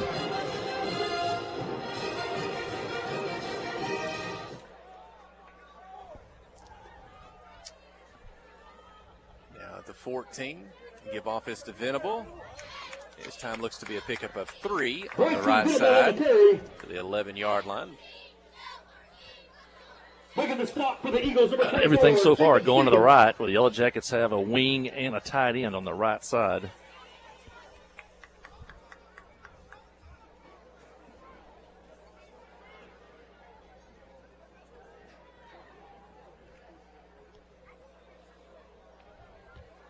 Louder, the center. Chalk with the snap. Quick snap. The give is to Spencer Bannister to the right side. Turns it up inside. Oh, what a great run. Knocks off one would-be tackler and carries the football up near the 2-yard line. That was about a 2-yard gain, and what a great run by Spencer Bannister. Bounced off a tackler, kept moving forward. And as Coach DeFran's running backs over the years, they keep those legs turning. I think he delivered the blow against that defender. Knocking him back. Ball's on the 3. Who's going to get the carry? Looking to punch it in. First and goal. That Venable on the carry. Into the end zone. Touchdown. Clint 26. Mayflower 12. 39 yards. The opening series of the second half. 10:03 on the clock. I don't know what they saw, but every play of that drive went to the right. And they just marched it right down the field after recovering the onside kick. The Jackets go 39 yards and now get that 2-possession lead. And the Jackets sure need to convert one of these 2-point conversions. They've been stuffing the run on the 2-point conversion. Let's see maybe if they put the ball up in the air here. Chalk's in the shotgun. Landon Rose shifting to his right. Chalk's going to roll to his right. Rose into blocks. Going to throw it in the end zone. Caught by Brody Emberton. The 2-point conversion is successful. Brody's got 2 touchdown receptions and now a 2-pointer. Hey, again, Joe Chalk so cool back there. Pressure coming. He just sidestepped and let the pressure go by him and then threw a pass over the defender perfectly where only Emberton could catch it. Joe Chalk has played brilliantly tonight so far at quarterback. 28-12 your score. When we return, you're listening to KHPQ in Clinton High School Sports. Friday night at the stadium is not the time to worry about your finances. Let First Arkansas Bank and Trust ease your mind with their mobile banking capabilities. You can check your balance, transfer funds between accounts, and even find the nearest ATM for dinner after a road game. The free mobile app is available on the iTunes Store and Android Market. You can cheer loud and proud for the Yellow Jackets because First Arkansas Bank and Trust has you covered. See a branch for more details. Equal housing lender, member FDIC. Hi, I'm Joey Dobbs with State Farm Insurance here in Clinton. We are proud to support Clinton Yellow Jacket Sports, and we're here to support you on and off the field.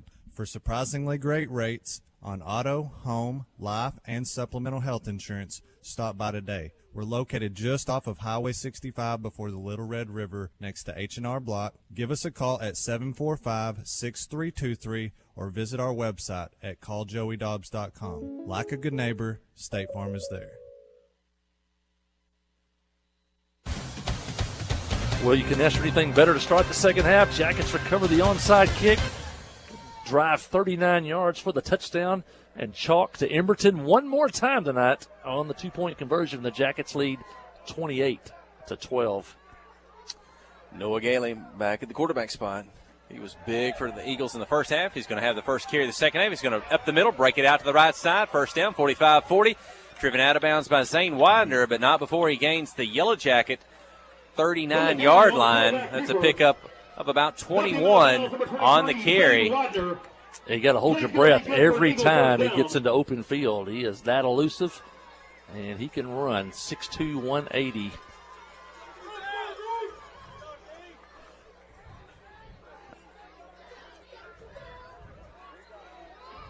And the ball's on the far hash, the Mayflower sideline. Shotgun snap, fake it, handoff, keeping himself up the middle. This time not much. The 39. Give him a yard on the carry. Emerson just came in from a safety spot that time up to the line of scrimmage. Looks like the Yellow Jackets going, I don't know, cover two, maybe a couple of safeties, trying to keep everything in front of them right now.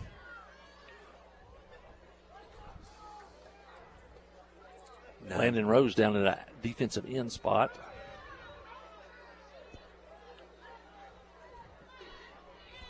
And Gailey's got an empty backfield. 2 receivers on his right, 3 on the left. Quick pass out on the right, caught the yard behind the line of scrimmage. Makes a move, tackled backwards, but give him his forward progress. Maybe pick up a couple of yards on the throw and catch. Emberton and Widener on the tackle there. Making the tackle for the Jackets. Number 20, Brody Everton. Number 23, Zane Widener. Going to bring up 3rd down for the Eagles. Widener's got a lot of tackles tonight. It brings up 3rd and almost 8. Do the Yellow Jackets play cover, or do they bring pressure here? Let's see what Joe Hudson dials up here on defense. Gailey's in the shotgun again, empty backfield. 3 seconds on the snap clock. Motion, 1 second, and that'll force the Eagles to call a timeout. Save the delay of game penalty. Timeout, Eagles. Might want to remember that later in the game. That could be big, as now Mayflower down to only 2 timeouts. Hey, I want to mention, get well wishes to Sam and Becky Shannon. They're listening, as they always do, down in Choctaw.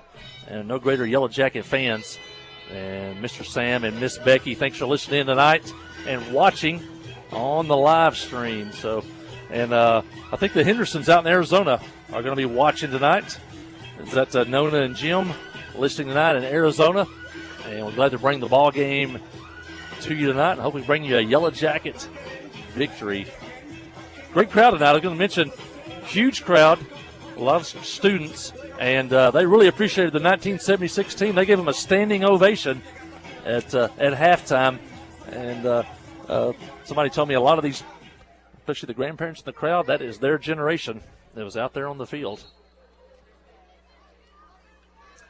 Out of the timeout, Mayflower still facing a 3rd and 8. 8:20 to go in the 3rd. Gailey in the shotgun. 4 receivers in the patterns. Kind of a wheel route out of the backfield. Up in the air, defended by Bannister, and knocked away. Incomplete. 4th down coming up for Mayflower. That was a well-thrown ball by Galley.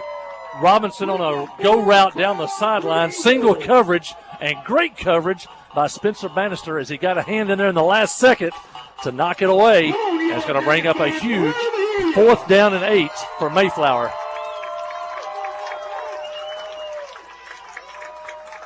Linemen got to stay in their lanes. Don't get out of those lanes and allow the quarterback to run the football here. Shotgun snap, looking to pass. 4 receivers in the pattern, pressure in the backfield, sack.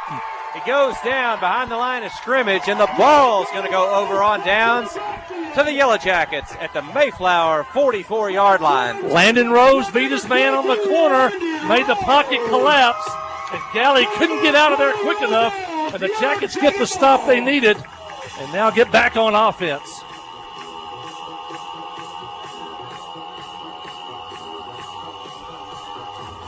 Huge defensive stop for the Yellow Jackets. With 8 minutes, 7 seconds remaining in the third quarter, Clinton scored on their first opportunity here in the second half to make it a two-score ball game at 28-12. See what they do here, starting at the own 44-yard line. They'll break the huddle to the line of scrimmage. Wing T. Widener's in the slot. The handoff moving left to right, out of the backfield, tackled forward. Knee went down at the line of scrimmage. There's going to be a flag after the tackle. Clinton crowd think that's going to be a defensive personal foul. Might have been a little extracurricular after that play was over. And there's another one. Second.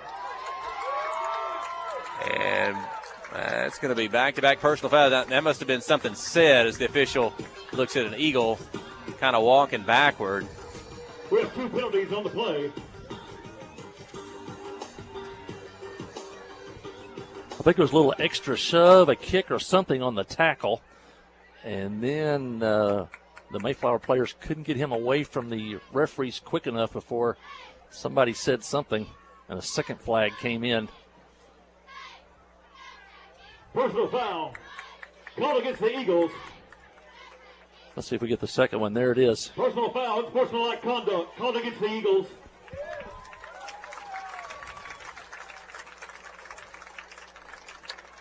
So football at the 46, almost a 2-yard pickup on the carry. It's going to turn into they're going to give them 30 yards on 2 15-yard penalties. We'll take it. 12, 13, 14, 15, 16, 17, 18, 20 yards. 20 yards with like penalties and a first down for the Yellow Jackets at the Mayflower 39. And good for Clinton Yellow Jackets. Or 15. Okay, 15 yards. Should be not going to mark off the second penalty. He made 2 signals.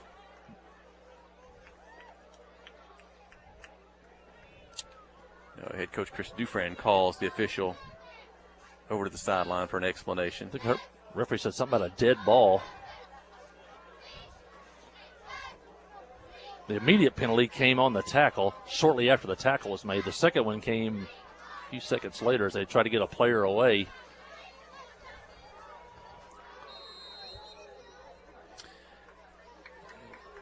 And here we go. First down at the Mayflower 39. The Yellow Jackets have to take advantage of those mistakes, though. See if they can do it here. Handoff right side again to Venable. That's what we saw on the first scoring drive of the second half. Move it to the 36-yard line. Pickup of about 3. Number 24, Jacob Stevens. Good run by Venable. Jaden Robinson. Not a lot there, but he was falling forward. So he turns a 2-yard gain into 4.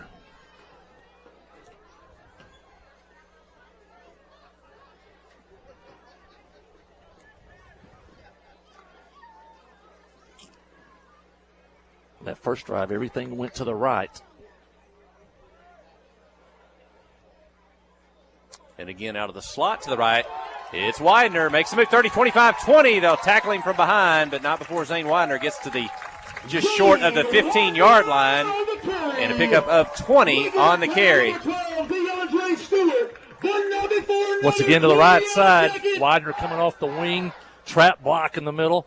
And the Jackets are making yardage on that right side as they try to add to this 28-12 lead. Clock down to 7 minutes here in the third quarter. Zane Widener looked fast on that carry. Sometimes you see strength, sometimes you see speed. He looked like he's zipped moving left to right. Inside handoff. Big pile up across the 15 to maybe the 14. A pickup of 2 on the carry. Bryson Venable, the ball carrier. Mark Venable taking care of the football on that. And once again, falling forward.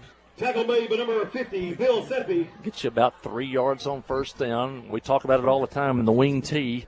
You got to have those fullback plays to keep that defense pinned down. And then you get those big plays on the edges.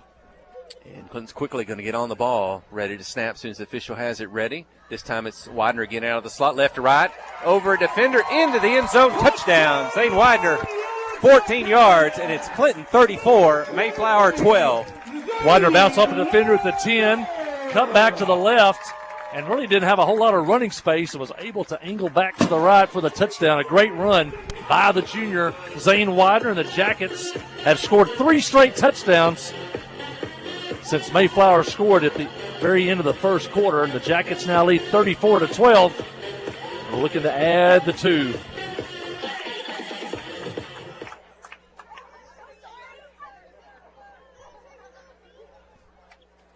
With 6:14 to go in the third. Chalk in the shotgun. He's going to throw it at Rhodey. Emerton in the end zone. He catches it over a receiver. The 2-point conversion good. That's the second successful 2-pointer from Chalk to Emerton. And that makes the score. Clinton 36, Mayflower 12. And through the fade in the left corner of the end zone, Brody probably had an 8-inch height advantage over the defender. And Joe put it in a perfect spot where only Brody could go up and get it. And the Yellow Jackets with back-to-back 2-point conversions now lead by 20, 24. And we'll take a break. You're listening to KHPQ and Clinton High School Sports. Cowboy Chrysler Dodge Jeep Ram is gearing up for football season. They're a proud sponsor of the KHPQ live coverage of the Clinton Yellow Jacket Sports. They have a great lineup of trucks and SUVs for all your tailgating needs. So put on your lucky jersey and head down to Cowboy CDJR and let them get you in the right vehicle to fit your family. They can't wait to see you at Cowboy Chrysler Dodge Jeep Ram or at cowboycdjr.com. Let's go Jackets. Towing and recovery is the last thing you think about until you really need it. Then you really want the best. There's only one name to call: Justin's Collision Repair, Towing and Recovery. They have the largest and latest model recovery fleet in North Central Arkansas. From small towing to heavy-duty towing, Justin's Collision Repair, Towing and Recovery on Highway 65 in Clinton is the one to call. 745-2992. That's Justin's Collision Repair, Towing and Recovery, 745-2992.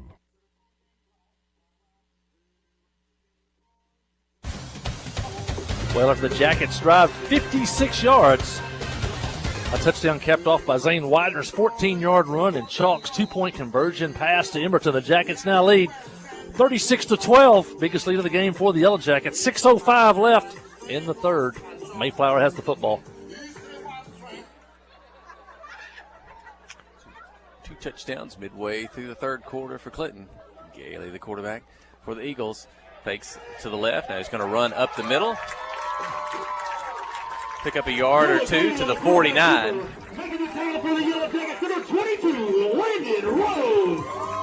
Landon Rose with the tackle. Landon's having a big game tonight defensively. We've seen him have big games this year offensively. Tonight he is having a big game defensively. That last series he forced the pocket to collapse on Galley on 4th down. There he comes up with a tackle here. This time he's going to take the shotgun snap, roll to his right. On the keeper, turn it up, 40-35. They'll tackle him from behind all the way up at the 23-yard line. Pickup of 26 for Gailey. He's that dangerous. Yeah, you got to hold your breath. He gets in the open field. Tackles like that are important, though. He didn't score quickly. Keeps the clock running. 5:20 left in the third quarter.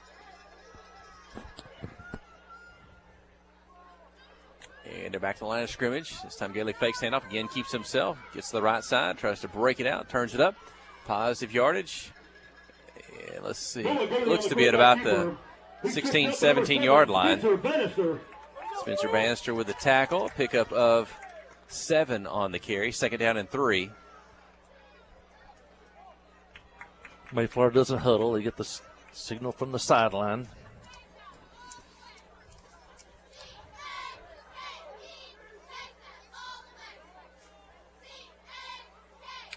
This time he wants to pass it down the right side. Caught at the line of scrimmage. And looks to be good for a first down at about the 11 or 12. Number 12, DeAndre Stewart. I know it's still the third quarter, but you like, keep them in the field, keep the clock running. Making the tackle for the Yellow Jackets, number 18, Dawson Burgess. Dawson Burgess for the tackle. Quickly snapped the football. He's going to keep it himself. Run to the left. And tackled for a loss. The tackle by Landon Rose. Yeah, they're trying to seal off Rose on the corner. He fought the block off and then ran down the fast Gailey and made the tackle for only about a 2-yard gain. Gailey got up a little bit slow. Another great defensive play by Landon Rose. Shotgun, roll to the right, pass. Ooh. Almost. Could have been almost intercepted, knocked away. That would have been an 85-yard touchdown return.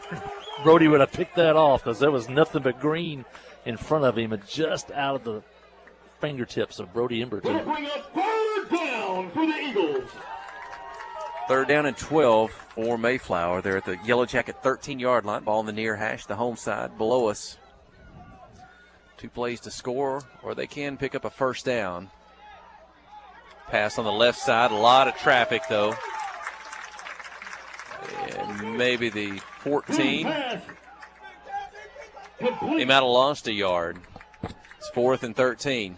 They're running a screen pass. They let the Yellow Jacket line come through. And he made the complete pass. I was trying to get the young man who made the tackle, number 6. Maybe not on my roster, but number 6 come up and made the tackle for the Yellow Jackets. Pressure against Gailey. He's going to throw it into the end zone. Good defensive coverage. Incomplete. I think it's Bannister.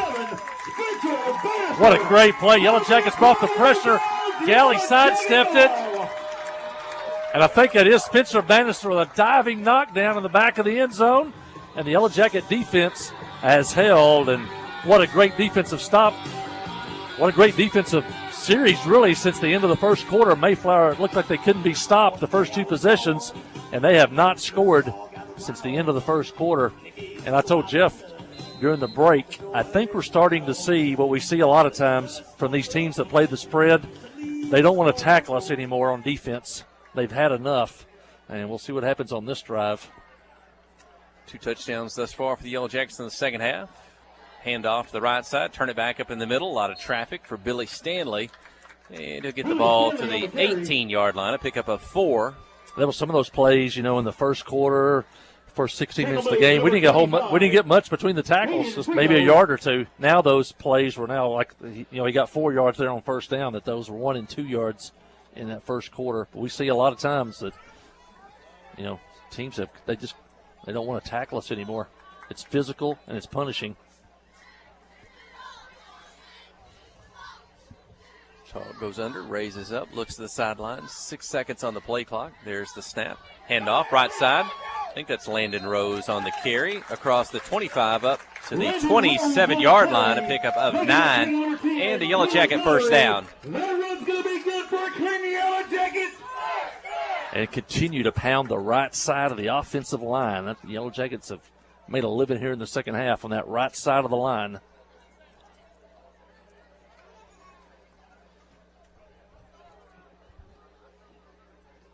Levi Thomas on that left side. This time Widener out of the slot, right to left. And good tackle at the line of scrimmage if he didn't lose a yard. Widener on the carry. Widener getting up slow. Tackle made by number 3, Jamel Pitts. And he'll jog off the field.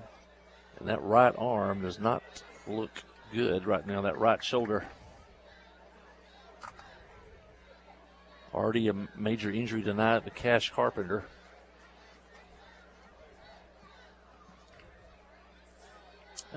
I now see him raising up that arm, that shoulder, so.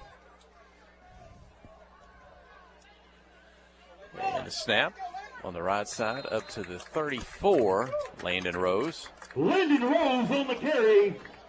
And he'll set the Yellow Jackets up with a 3rd and a long 3. Looks like he might just got a stinger there, hopefully. Going to bring up 3rd down and 3 for the Yellow Jackets. Got time to take a break here. A minute remaining in the third quarter, 36-12 the lead. 3rd and 3. Yellow Jackets at their own 34-yard line. Here's the snap, handoff, right side. Getting the line. And let's see. Uh-oh, balls came away. 30, 25, 20. Mayflower's got it to the end zone. And a touchdown. I don't know if it ever hit the ground. They may have taken it out of the hands of the Yellow Jacket ball carrier, and it looks like a Mayflower touchdown. Yeah, never. I don't think it ever hit the ground. I think they took it out of his hands, but, did forward progress stop? They allowed that play to continue a long time there, and Mayflower, the only thing we did need to happen was for them to score quickly, and they score on a turnover in one play, probably a 35-yard touchdown return by number 21. And I was just about to make the call that I think his forward progress has given him a first down before the line and everybody started going backwards, and then all of a sudden Eagles running away with the football. Big play here. 2-point conversion. If they make it, it's a 2-possession game. If they don't, it's 3 possessions. This is big. And Gailey in the shotgun from the 3. Fakes the handle, keeps himself up the middle, over a tackler, into the end zone, and the 2-point conversion is good. Well, 36-20, your score. Clinton leading, 41 seconds remaining in the third quarter. You're listening to KHPQ and Clinton High School Sports.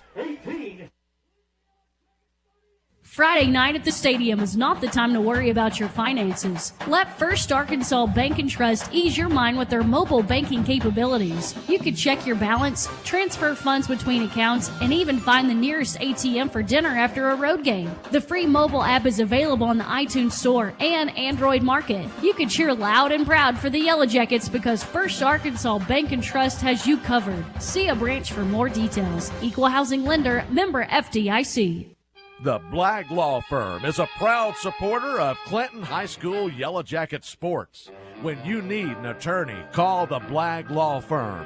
Whether it's an injury accident, criminal defense, DWI, family dispute, or Social Security disability, Ralph Blagg believes in equal justice for all. Located on Court Street in downtown Clinton and on the internet at blagglaw.com. The Blagg Law Firm, a proud supporter of Clinton High School sports. Good. Well, Yellow Jackets recovered the onside kick. Me and Jeff are sitting here. Mayflower, quick turn of events. They take the ball away from the Yellow Jackets with a 35, running in for a touchdown. That's the bad news. The good news is I'm not very good at math because I thought it was going to be, it should be 38. You know what? Did they give the 2 points to Clinton? Was it 36-12? It should be. The scoreboard says 38-18. Okay, now they're fixing. We think it should be 36-20. We've had trouble with the brand new scoreboard before. It should be, it should be. It should be 36 for Clinton. Okay, yeah. And 20. So it is a 2-possession game.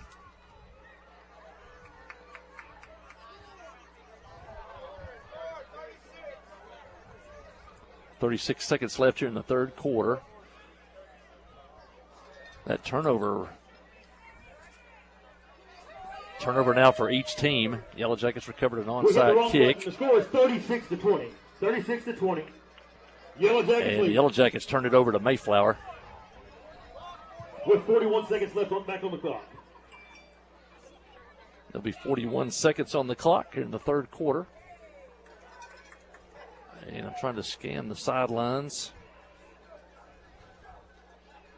Where is Zane Widener? Widener's on the near side here. Still out of the ball game. Jackets got to take care of the football. And some other backs will have to step up here. Landon Rose on the carry across the 50 to the Mayflower 48, pickup of 3. Making the stop for the Eagles, number 21, Jaden Robinson. I think the Jackets could let the clock run out here and head into the fourth quarter. There's about 2 seconds difference on the snap clock and the game clock. And I think that's what's going to happen. It looks like Dr. Keith Coward is tending to Zane Widener. They're doing something there on his right shoulder through his shoulder pads. Working on him. And you're correct. Final play of the third quarter. 2 touchdowns for the Yellow Jackets, 1 for Mayflower. It's a 36-20 lead. When we return, fourth and final quarter coming up. You're listening to KHPQ in Clinton High School Sports. wherever the river flows and however the game goes. The River Company is a proud sponsor of Clinton Yellow Jacket Sports. Just like in sports, you want someone who has your back, the professional team at the River Company Insurance does just that. They'll work hard to find you the most coverage at the best possible price. Whether it's business, farm, ranch, personal, or automotive, the team at the River Company will get you exactly what you need. Sports is a team effort, so come join the team at the River, formerly S&P Insurance. Hi, I'm Joey Dobbs with State Farm Insurance here in Clinton. We are proud to support Clinton Yellow Jacket Sports, and we're here to support you on and off the field. For surprisingly great rates on auto, home, life, and supplemental health insurance, stop by today. We're located just off of Highway 65 before the Little Red River next to H&R Block. Give us a call at 745-6323 or visit our website at calljoeydobbs.com. Like a good neighbor, State Farm is there.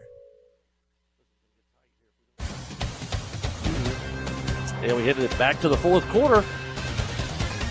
What looked like maybe a Jacket runaway. They were up 36-12. And now it's getting a little more tense here as Mayflower got a takeaway and scored. It's 36-20, but the Jackets have it at the Mayflower 48. And Widener back in the game. At the slot, it's the handoff, moving right to left. Spencer Bannister to the 47-yard line. Making the tackle for the Eagles, number 25. Going to pick up a yard. It'll bring up 3rd and 6 for the Yellow Jackets. Going to bring up 3rd down for the Yellow Jackets. If you're Mayflower, you want to get the Jackets off the field and get the ball back. You're down by 2 possessions. If the Jackets, a first down probably means 2 to 3 more minutes off the clock.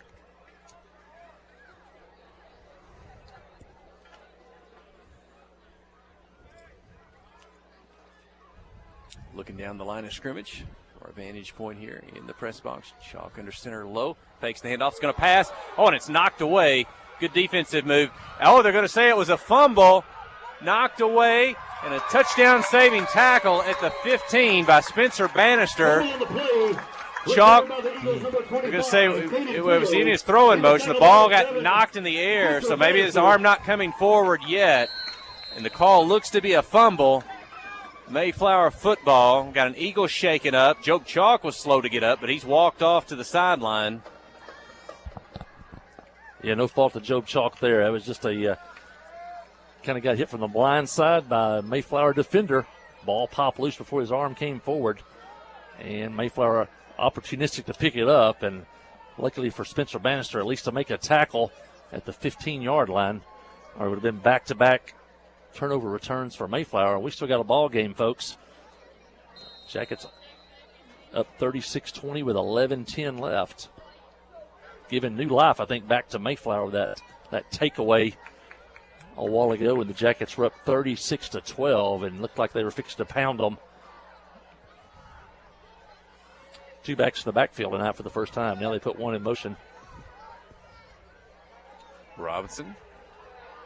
Now a run to the left. Good lateral pursuit by the Yellow Jackets.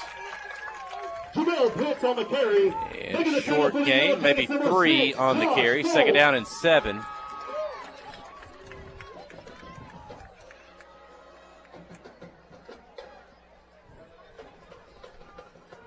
Ball's on the far hash, the Mayflower side of the field. Kelly takes the snap, fakes the handoff, keeps it himself, starts to the right a little bit. Tackled maybe about the 11, the pickup of 2 on the carry. 3rd down and 5 for Mayflower. Close to 6. Good job of the interior of that Yellow Jacket defensive line. Number 70 in there with the tackle. Joey Hicks there with a tackle, help from Cameron Scott.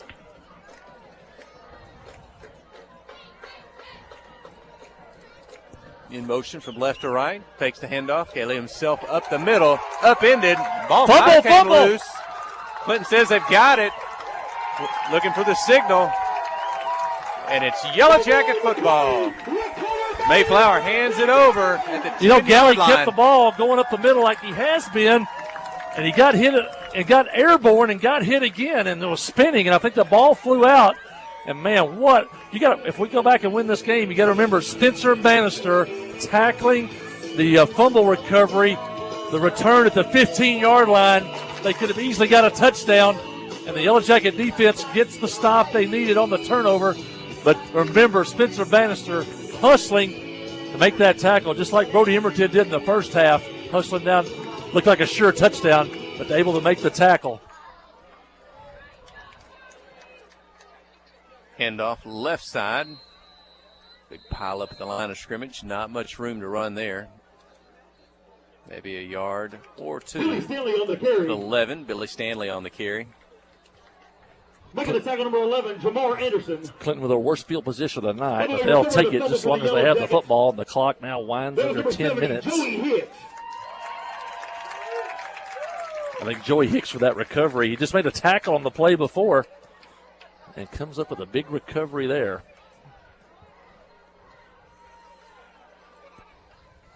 Second and 8. Right to left. Here we go.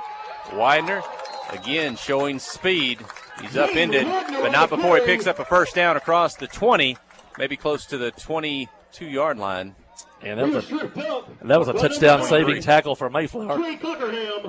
But another first down, and the clock keeps moving. At 9:12, Dr. Keith Coward got Zane Widener fixed up. That shoulder, he's back in business. Inside handoff, up the middle. Pulled backward. Maybe a yard at best. To the 24. Second down. Biddable on the carry. Uses up clock, though. Clinton leading 36-20.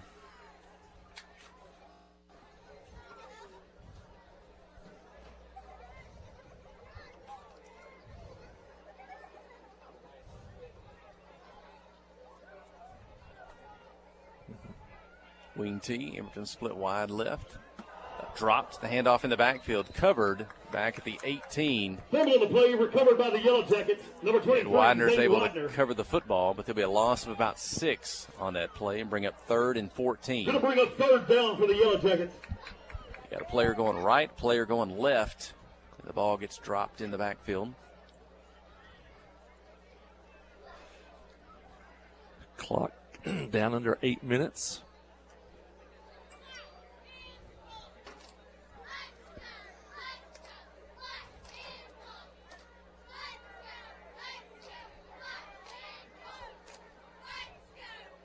Handoff. I think that's is that Widener? Right to left. Uh-oh, speed and strength. Now it's a race. 50, 40.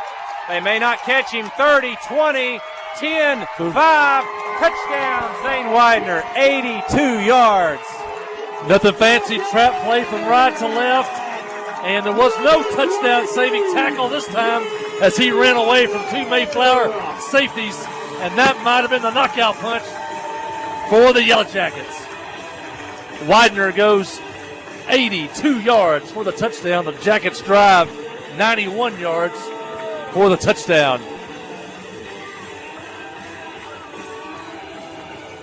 And this crowd is on fire here at Jim Tumbleson Field. And we talked about Mayflower last year gave up 41 points a ball game. The Jackets now have 42. Zane walks over and has a word with Keith Cow and Richard Matthews. Good job getting back in there. As good as new. Flags fly at the snap of the football. The attempted 2-point conversion. Let's see. Delay a game on Clinton. 5-yard penalty. So it'll be a 5-yard penalty. So from the 3, they'll move it back to the 8. Great job by the Yellow Jacket defense when Mayflower had 1st and 10 at the Yellow Jacket 15. Only down by 16 points, only down by 2 touchdowns. The Jackets got a fumble recovery. And then Widener takes it the distance. 82 yards for the touchdown. And the Jackets looking to tack on 2 here. They've hit the last 2 on passes to Brody Emberton. Chalk gets it to Spencer Bannister into the end zone. The 2-point conversion is good. 44-20. Yellow Jackets leading the Mayflower Eagles. 7:32 when we return. You're listening to KHPQ and Clinton High School Sports. Adventure awaits. And with the all-new lineup of Chevrolets, those adventures can become reality. Joe Lee Chevrolet has the best lineup of cars, SUVs, and trucks ever. Why go from A to B when imagination can take you everywhere? And remember, when you need service work, Joe Lee's service department can keep your Chevrolet running like new. Make your best deal today at Joe Lee Chevrolet in Clinton. Find new roads in your new Chevy vehicle. F.L. Davis Cash Lumber, your Ace Hardware store, is a proud sponsor of Clinton Yellow Jacket Sports. F.L. Davis Cash Lumber can help with your electrical, plumbing, paint, tools, hardware, and flooring needs. They're a full-service hardware store and lumber yard. F.L. Davis can provide you with everything you need for your residential or commercial projects. The knowledgeable staff is always on hand to answer your questions. Visit F.L. Davis Cash Lumber, your Ace Hardware store. Same place, now Ace.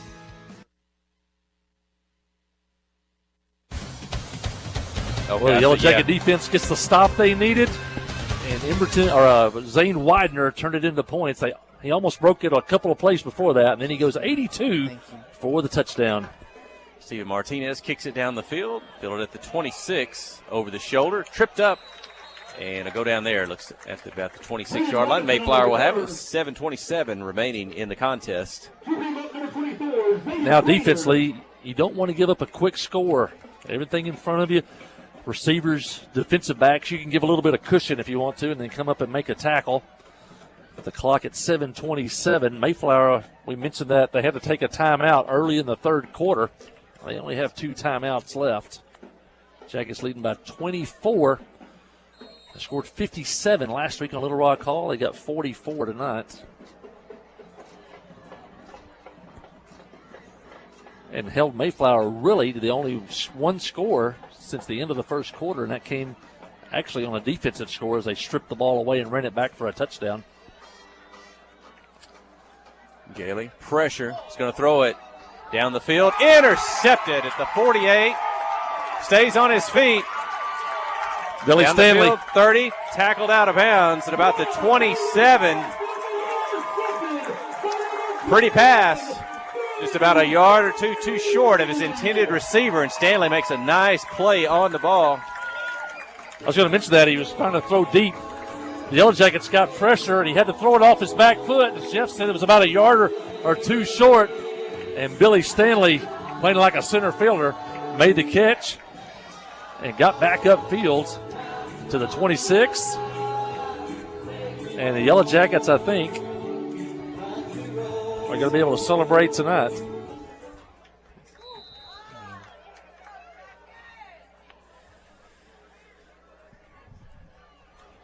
Mayflower had the ball at the 26, and now the Yellow Jackets have the ball at that exact same spot, the 26-yard line. Chalk under center, the give. Ryston Venable on the left side. He's got both hands wrapped around the football. Not going to strip this one away from a ball carrier. Up to the 20, a pickup of 6.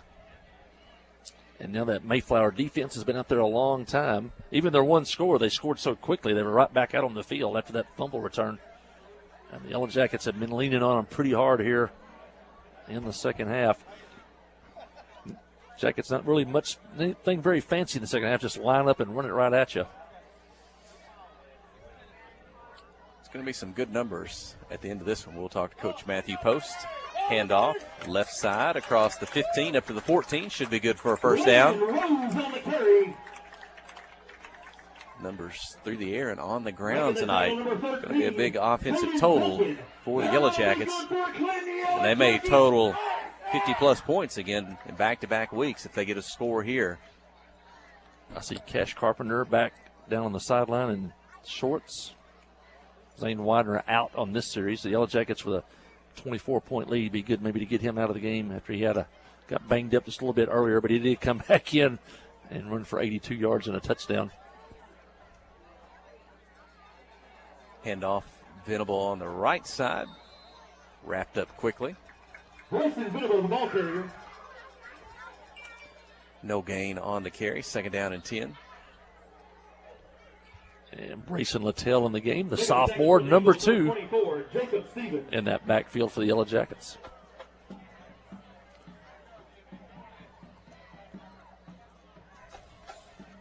Good thing Coach Dufresne usually has a whole set of interchangeable running backs, wing backs, full backs. Twice this year, 5 different players have scored a touchdown in the same game. Littell now, he's in that wing back spot that Zane Widener was playing. Handoff left side, met at the line of scrimmage. Ball gets loose. It's on the turf. And I think that's going to be a fumble recovered by the Eagles. Recovered by the Eagles, number 2. At the 17-yard line. Third turnover of the night now for the Yellow Jackets. They've all come in the second half.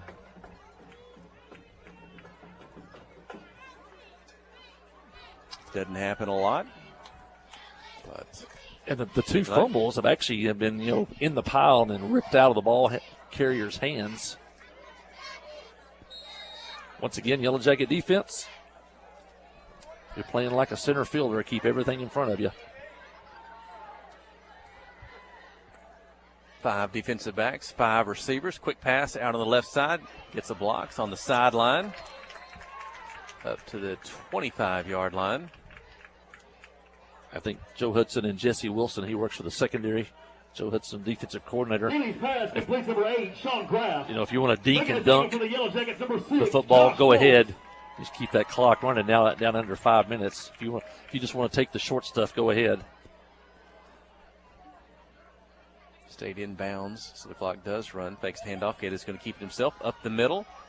And he'll have a first down up to about the 36-yard line. Gelly's going to have big numbers tonight on his rushing numbers. We'll have that for you at the conclusion of the ball game.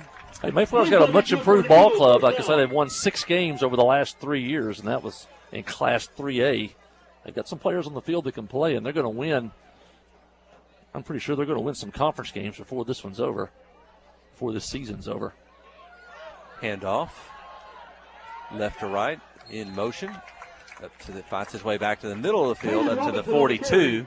Robinson, pickup of 6. Big conference game tonight is, I think, it's a box out at Lamar tonight. It will be a big game. 2 very good teams there. Heber Springs, not a conference game, but they're home tonight against Jonesboro Westside. Galley fakes handoff, keeps himself up the middle to the 45-yard line. He'll be short of the first down. Haskell Harmony Grove at CAC tonight. Little Rock Hall at Pottsville. Box out at Lamar. And Dover is idle tonight. Brought down by number 11, Cameron Scott. We have an official timeout. Cameron Scott scored a touchdown last week at Little Rock Hall, and now holding his left shoulder, left arm. See if we can get some scores. Maybe I can pull some in. Big game in Class 3 tonight. Harding Academy travels to Perennial Power Boonville. 2 Perennial Powers there, Harding Academy and Boonville. How about some scores? Hey, last night, the TV game, Clinton was in the TV game against Little Rock Hall last Thursday. Last night, it was Warren and Star City in a 4A battle. 28-27, overtime ball game. Warren gets the victory. Let's see who else. Stuttgart, former conference foe, 14-14 with Forest City tonight. Gailey in the shotgun, 3rd and 1. We'll call the play for you here. Keeps it himself. He'll have a first down, just enough to the 46-47. Let's see who else we do see here. Jonesboro Westside and Heber Springs tied at 7 at halftime. Lone Oak big, 54-7 over Tennessee Memphis Business. Blyville and Riverview, 28-0 Blyville in that one. Central Arkansas Christian, Haskell Harmony Grove. It's Harmony Grove with a 28-14 lead in the 4th quarter. Motion left to right. Fakes the handoff. Gailey himself up the middle. He's got a seam, and he may outrun everyone. 30, 20, 10. Touchdown, Noah Gailey. It goes for 53 yards. Clinton 44. Mayflower 26. 3:06 remaining in the ballgame. Watching TV, that was a true read option. You could see him reading the defensive end, and the linebacker held it, and then took it himself up the middle as the Yellow Jackets kind of moved to the left, trying to maybe anticipate the running back getting the football. And Galley sprints 47 yards for a touchdown, and he is a tremendous athlete. Scores now 44-26. They're going to go for 2.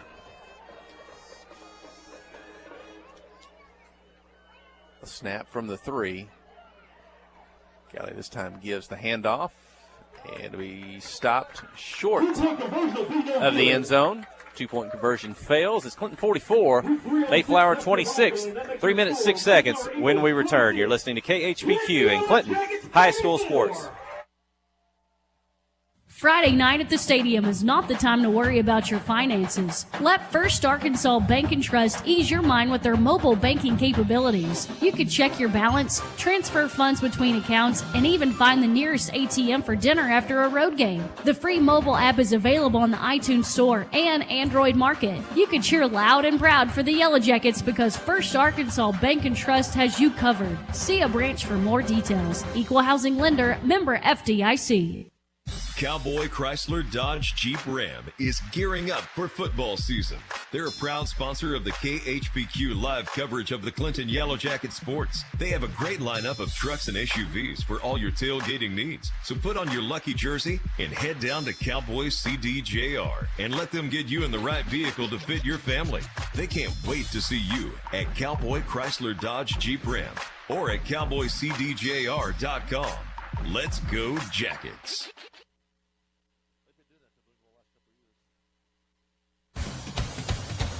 Well, this one's winding down. Galley scores again, but the Yellow Jackets lead 44-26 after stopping the 2-point conversion.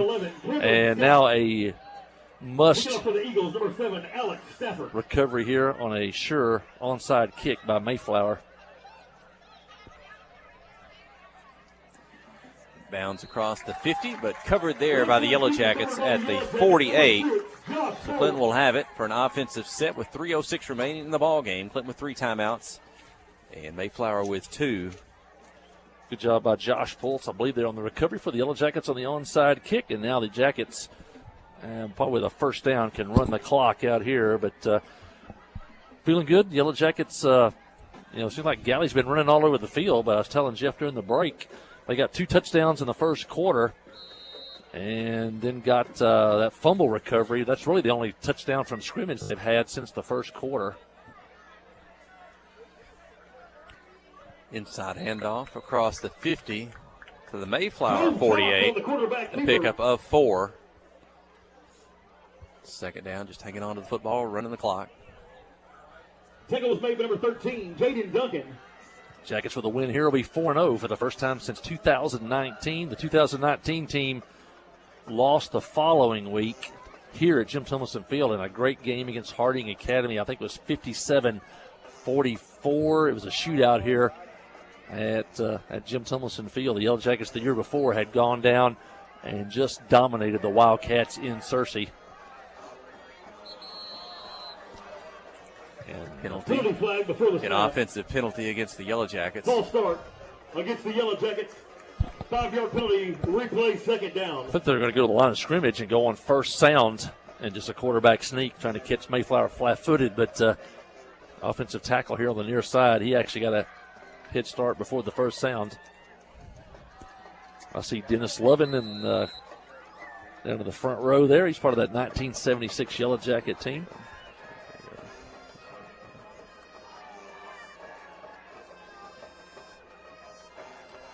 Second down and 11. Game clock running at 2:10. Hand off to Widener coming out of the slot. 50, 40. 35 out of bounds at the 36-yard line. And a first down for the Yellow Jackets. Widener to the outside. Knocks down a would-be tackler at the 48. Gets down to about the 35. Could go either way there. If he stays in bounds, the clock keeps running, but he's already taken enough hits tonight. He's back in the ball game as Cameron Scott's had to leave because of his injury. And Landon Rose got banged up earlier, but came back into the game and has played great tonight. Clock at 2:01. And the Yellow Jackets could probably run it out now unless Mayflower wants to use their final 2 timeouts. Straight ahead on the carry. Joe Chalk on the quarterback. Stay with us after the game. Yellow Jacket Sports Network reporter Emily Pilkington will have an interview with Joe Chalk. And I'll have a few words from the coach.